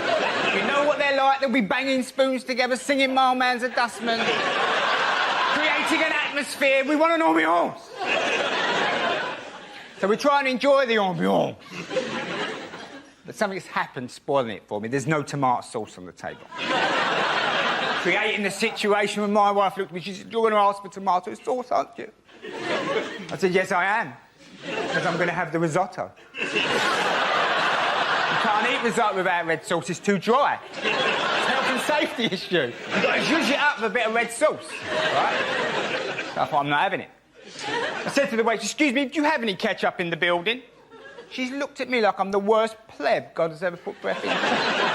She went off to the kitchen and I saw her making her way back with a pot about that big, about 2 chipfuls of tomato sauce. I thought, oh, here we go. She's tried to put it down and walk away like she's doing a drug deal or something. And I stopped her. I said, hold on, love, don't rush off. And I took a sip of it. And I looked at her, I said, yes, I'll have a bottle, please.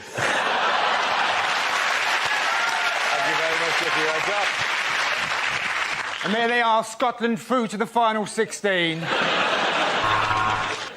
Dear Babe Station, have you actually read the trade's description of that?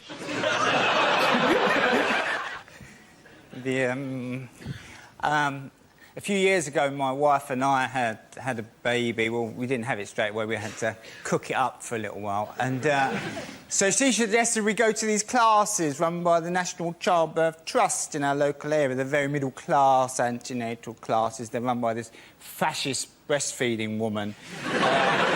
Who's basically, you can go to her home on a Tuesday night. She's breastfeeding her 9-year-old son during the session. It's not awkward. All the men are checking the coving out. It's come away up there because they should have put glue both sides. That's... No, she's still doing it. What are you going to do? And I think by week 4, she's running out of ideas, so she started on the men. She said, I'm going to ask the men this evening, the men. The men are coming on board. How might they benefit by giving birth to the baby themselves? Can we talk about those benefits? Now, there's 6 of us in a circle. I'm in trap 3. Not the best position, the worst one either.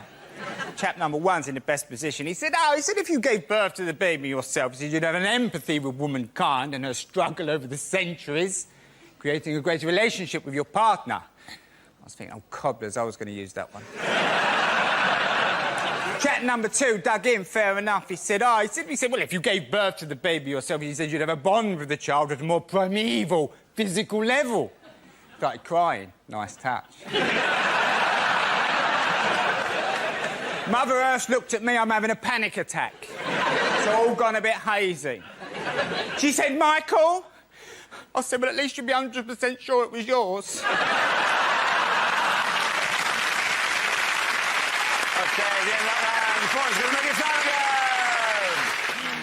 Mr. Von Trapp, I'm here from the council. We've had complaints about some terrible singing coming from your house. Golden, relax. We're doing a bit of dinner, mate. You're not sorting out the Middle East here. And the topic is fashion. OK, Mickey. Bound to be, wasn't it? I've returned to the vest. Happened a couple of years ago. I was walking through Marx's to get me pants. You always go back to Marx's. And, they know. They look at you. They go, you come back and you went the next, didn't you? Got flash. And I saw the vest. Packet of singlet vests. I thought, I'm having them. Put them in my basket. I'll cover them over like pornography. Got to the counter. I said to Mum, get him in the bag, love, get him in the bag. Got home, I shook one of these vests out. I thought, put it on. I thought, that is the answer. The wife came home. She said, what's all this with the vest? I said, I like them. I'm returned to the vest. She said, I don't mind, but only indoors. So for a couple of years, I've worn the vest, sort of in secret. But the other day, I'd had a couple of cans of beer, and I wanted a couple more, so I got up to go out, and my wife said, the vest.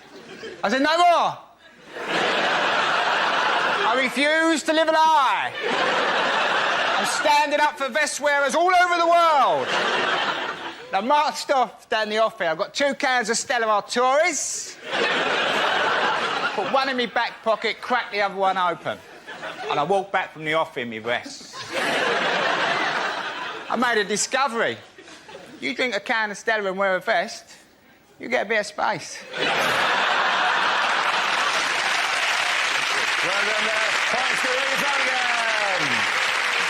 And on Time Team tonight, we're in Stratford-on-Avon, where we've uncovered loads of monkey skeletons and some typewriters. To be honest, I'm not interested in all this old nonsense, really, but since the end of Blackadder, the work's been fairly hard to come by.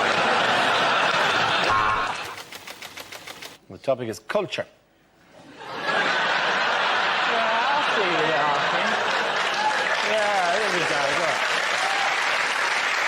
Thank you. I know you're thinking this man doesn't enjoy culture. Well, you're right, I hate it. Now, I am an intellectual. I know I left school with nothing, but I did go to university later on when I got a degree when I was 29. It was tough, speaking up during the lecture, knowing everyone's thinking, blimey, the window cleaner's keen on me.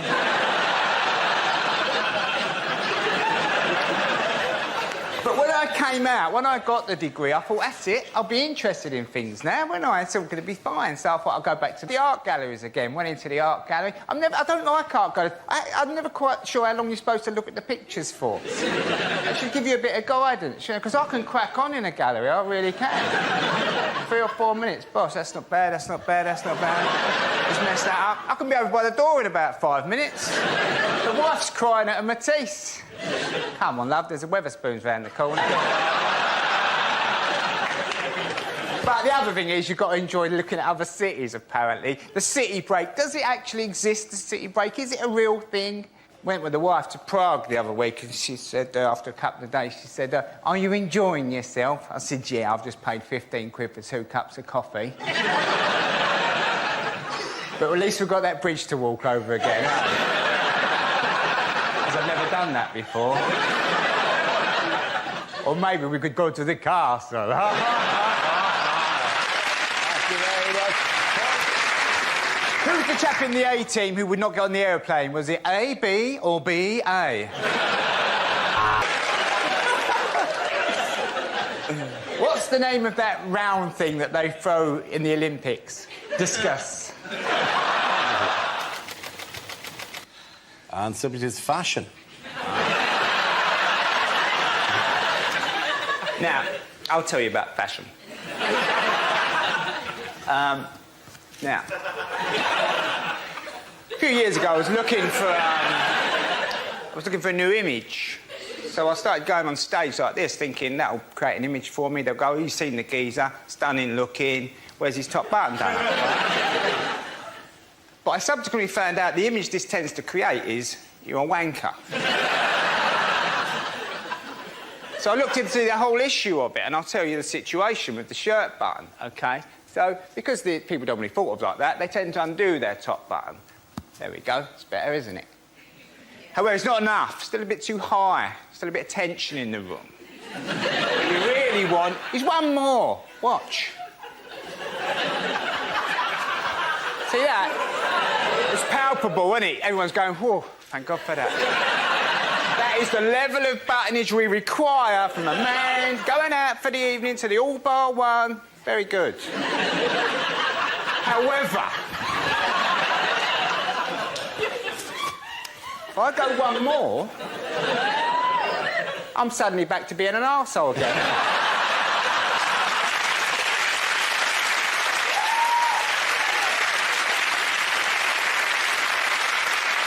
How is it, being a man, knowing that you're going through life only ever one button away from being a wanker or an arsehole? Very good. Well done all of you. The points there. And go to Simon and Mickey. Come on, let's sit down.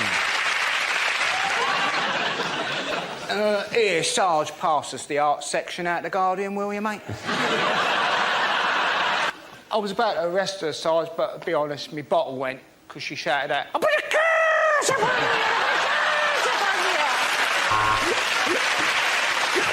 Okay.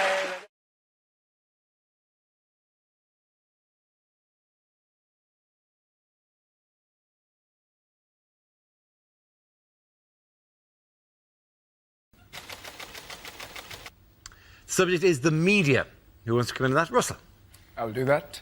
I'd see, you know, the way I like getting the news is Radio 5 Live. It's fantastic. 'Cause it's just news and nutters, isn't it? They'll read out, like, that was the Pope's view on abortion, and then, hello, Felicity Puddleduck here, livid and ill-informed. I'd just like to say those harlots who give birth to their children aged 2 that charge you to national service. I'm off to bake a cake. And sat there listening, and then the next night, David, are you out of your mind? Cloning? Think it through. 2 versions of me. Want to go out and commit a crime? Who gets blamed for it? Me! I'm doing it 20 Street. He's banging my wife. Where's the justice? And you sat there listening to these nutters, and then the most ridiculous story. A man in Bristol's found the face of Jesus on a crisp. And suddenly, I couldn't believe it. I opened up my frazzles. There he was. Russell Howard.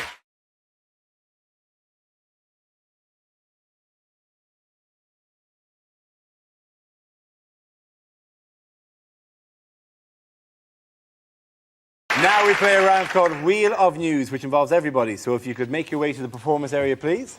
This is a stand-up challenge based on this news wheel, dotted with topical subjects and faces. We spin the wheel, and when it stops, anyone can step forward and try to make us laugh about the subject it has landed on. If I judge that the person has got a big enough laugh, he or she is safe and gets to sit down again. The first team to have all its players sitting down at the desk wins the round. So here goes. Let's spin the wheel. Well, Michael Howard, the Tory party leadership. Who wants to get in on that? Ah, like a shot.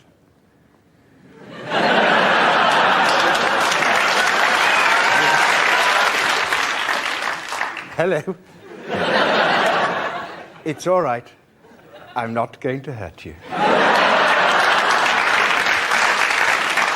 At the election, I announced my timetable for action, and here it is. I'm going. Very good. Rory, very much sit down. To be honest, you could have sat down after you did the face. So let's spin the wheel again. OK, education. Who wants to go for that? Frankie's up. The government's new education policy, apparently, is to make children stay at school till they're 18. It's just not living in the modern world, is it? 17-year-olds having to go to school. Who's going to pick their kids up from primary?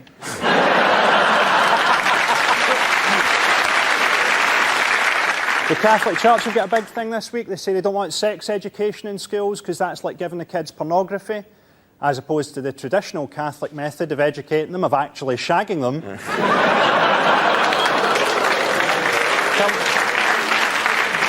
Come on.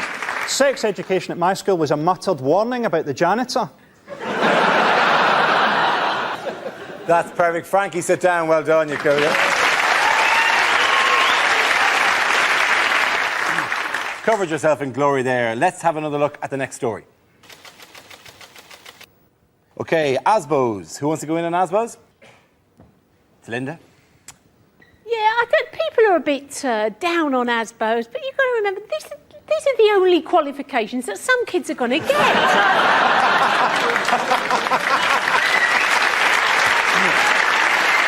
Linda, sit down. Well done.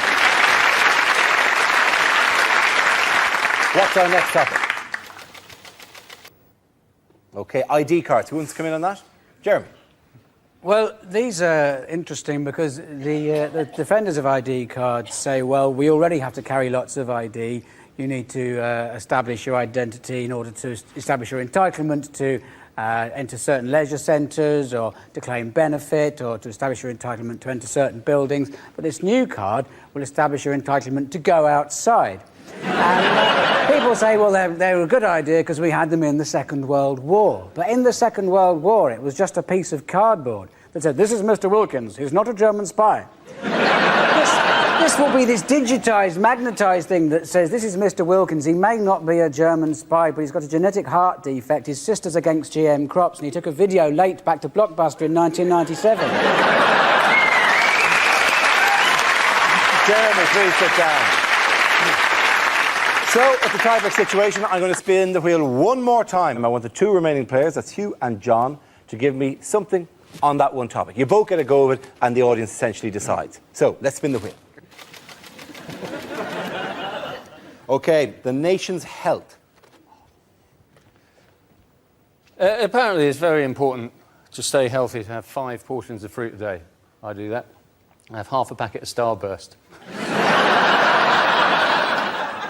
The Tories are very big on MRSA, which I found a bit surprising. I reckon most of them thought it was the way a posh man would pronounce the lead singer of the Smiths.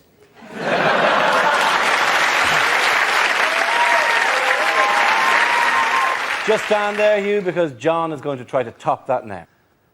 There is absolutely no need to worry about Britain's health because, as we've all learnt, Jamie Oliver is going to save us all. And if Jamie Oliver has only taught me one thing, and he has, it's this, that an unhealthy lifestyle is like a homing pigeon. Yes, it's a lot of fun at the time, but one day it will track you down and it will kill you. Very good. I'm going to give it to John, so John and his team are the winners.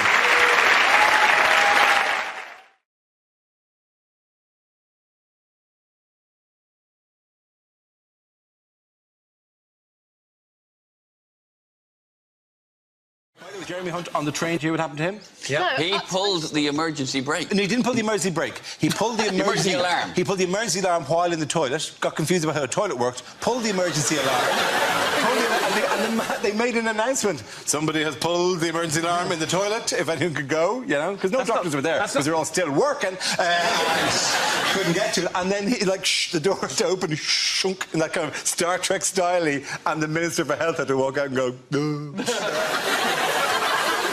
I always wondered this about guys on trains. Like, do you stand up to pee, or do you sit down to pee because it's moving so much? Oh, I stand, because it's an exciting challenge. To stand, you call it, basically, you stand as Osborne does just before exactly a speech. Legs far apart. And so that actually, in many ways, you're much closer because you've moved your entire hippage is lower, right? And then one arm holding the back wall and the other arm holding a pole, and then, you know, you're there. You're... And sometimes, just to add an extra bit of spice, we won't lock the door. Tick-tock, tick-tock, at any minute that's going to open. And somebody's going to see me in cruciform position. But then eventually that buzz goes, and then you have to do a stand-up poo just to really get that high. If you're not standing up, you miss the whole of that vacuum thing, which is the best thing about train lees, isn't it? You're like on the normal flight. There's nothing exciting about that, is it? Girls don't see it, do they? Because they're still sitting down when they press the button and it goes... No, we get up. We get up to do that. You're up by then. Like, we would be sealed in it if we...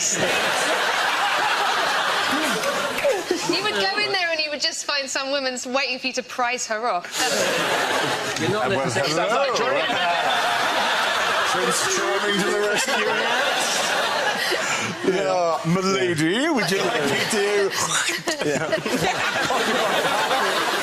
I like how quickly we've moved from the Tory party conference to shitting.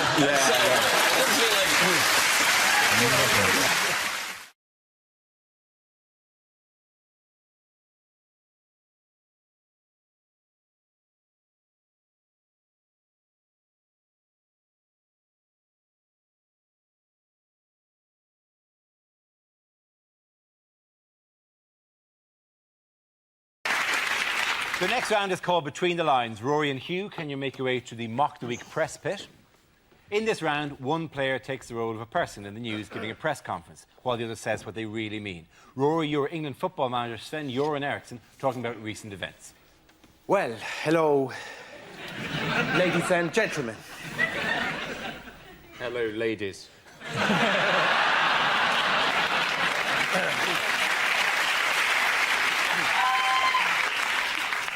I've just had a meeting with the chief executive of the FA. Well, he said he was from the FA.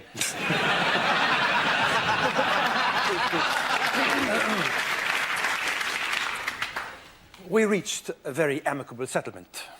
I'm rich! When I took on this job, I knew exactly how much it involved. $4.5 million a year. We'll do well in the World Cup. We've got an excellent squad. Peter Crouch is world class.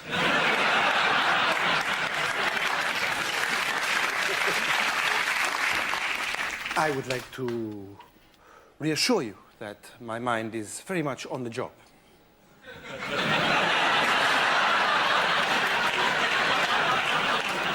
Mmm. Nice tits.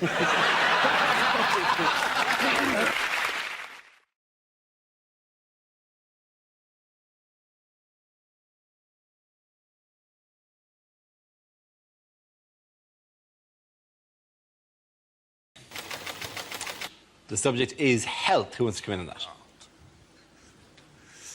Right, health. I actually don't have that good a relationship with my GP. For one reason and one reason only. Up until the age of 17, my GP had me on their records as a woman. But yet, they had me on their records as Miss N. Caton. And then one day, they sent me a letter in the post addressed to Miss N. Caton. Now, because I'm 17, I don't really pay attention to the detail. I open the letter, and the letter says, "Dear Miss N. Caton, your doctor's surgery would like to invite you to attend a cervical screening next Monday at night." Now, this is where I messed up. See, at 17, I knew what cervical was. That's obvious, right? But what I didn't know was that there's more than one meaning for the word screening.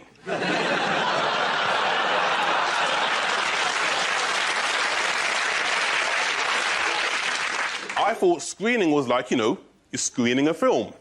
So, when it said we would like to invite you to attend a cervical screening, in my ignorant, naive 17-year-old brain, I honestly thought I was being invited to watch a movie about women's genitalia. Right? Now, I'm 17, I'm horny, I'm a virgin. Am I gonna go? You're damn right I am. So next Monday morning, I go to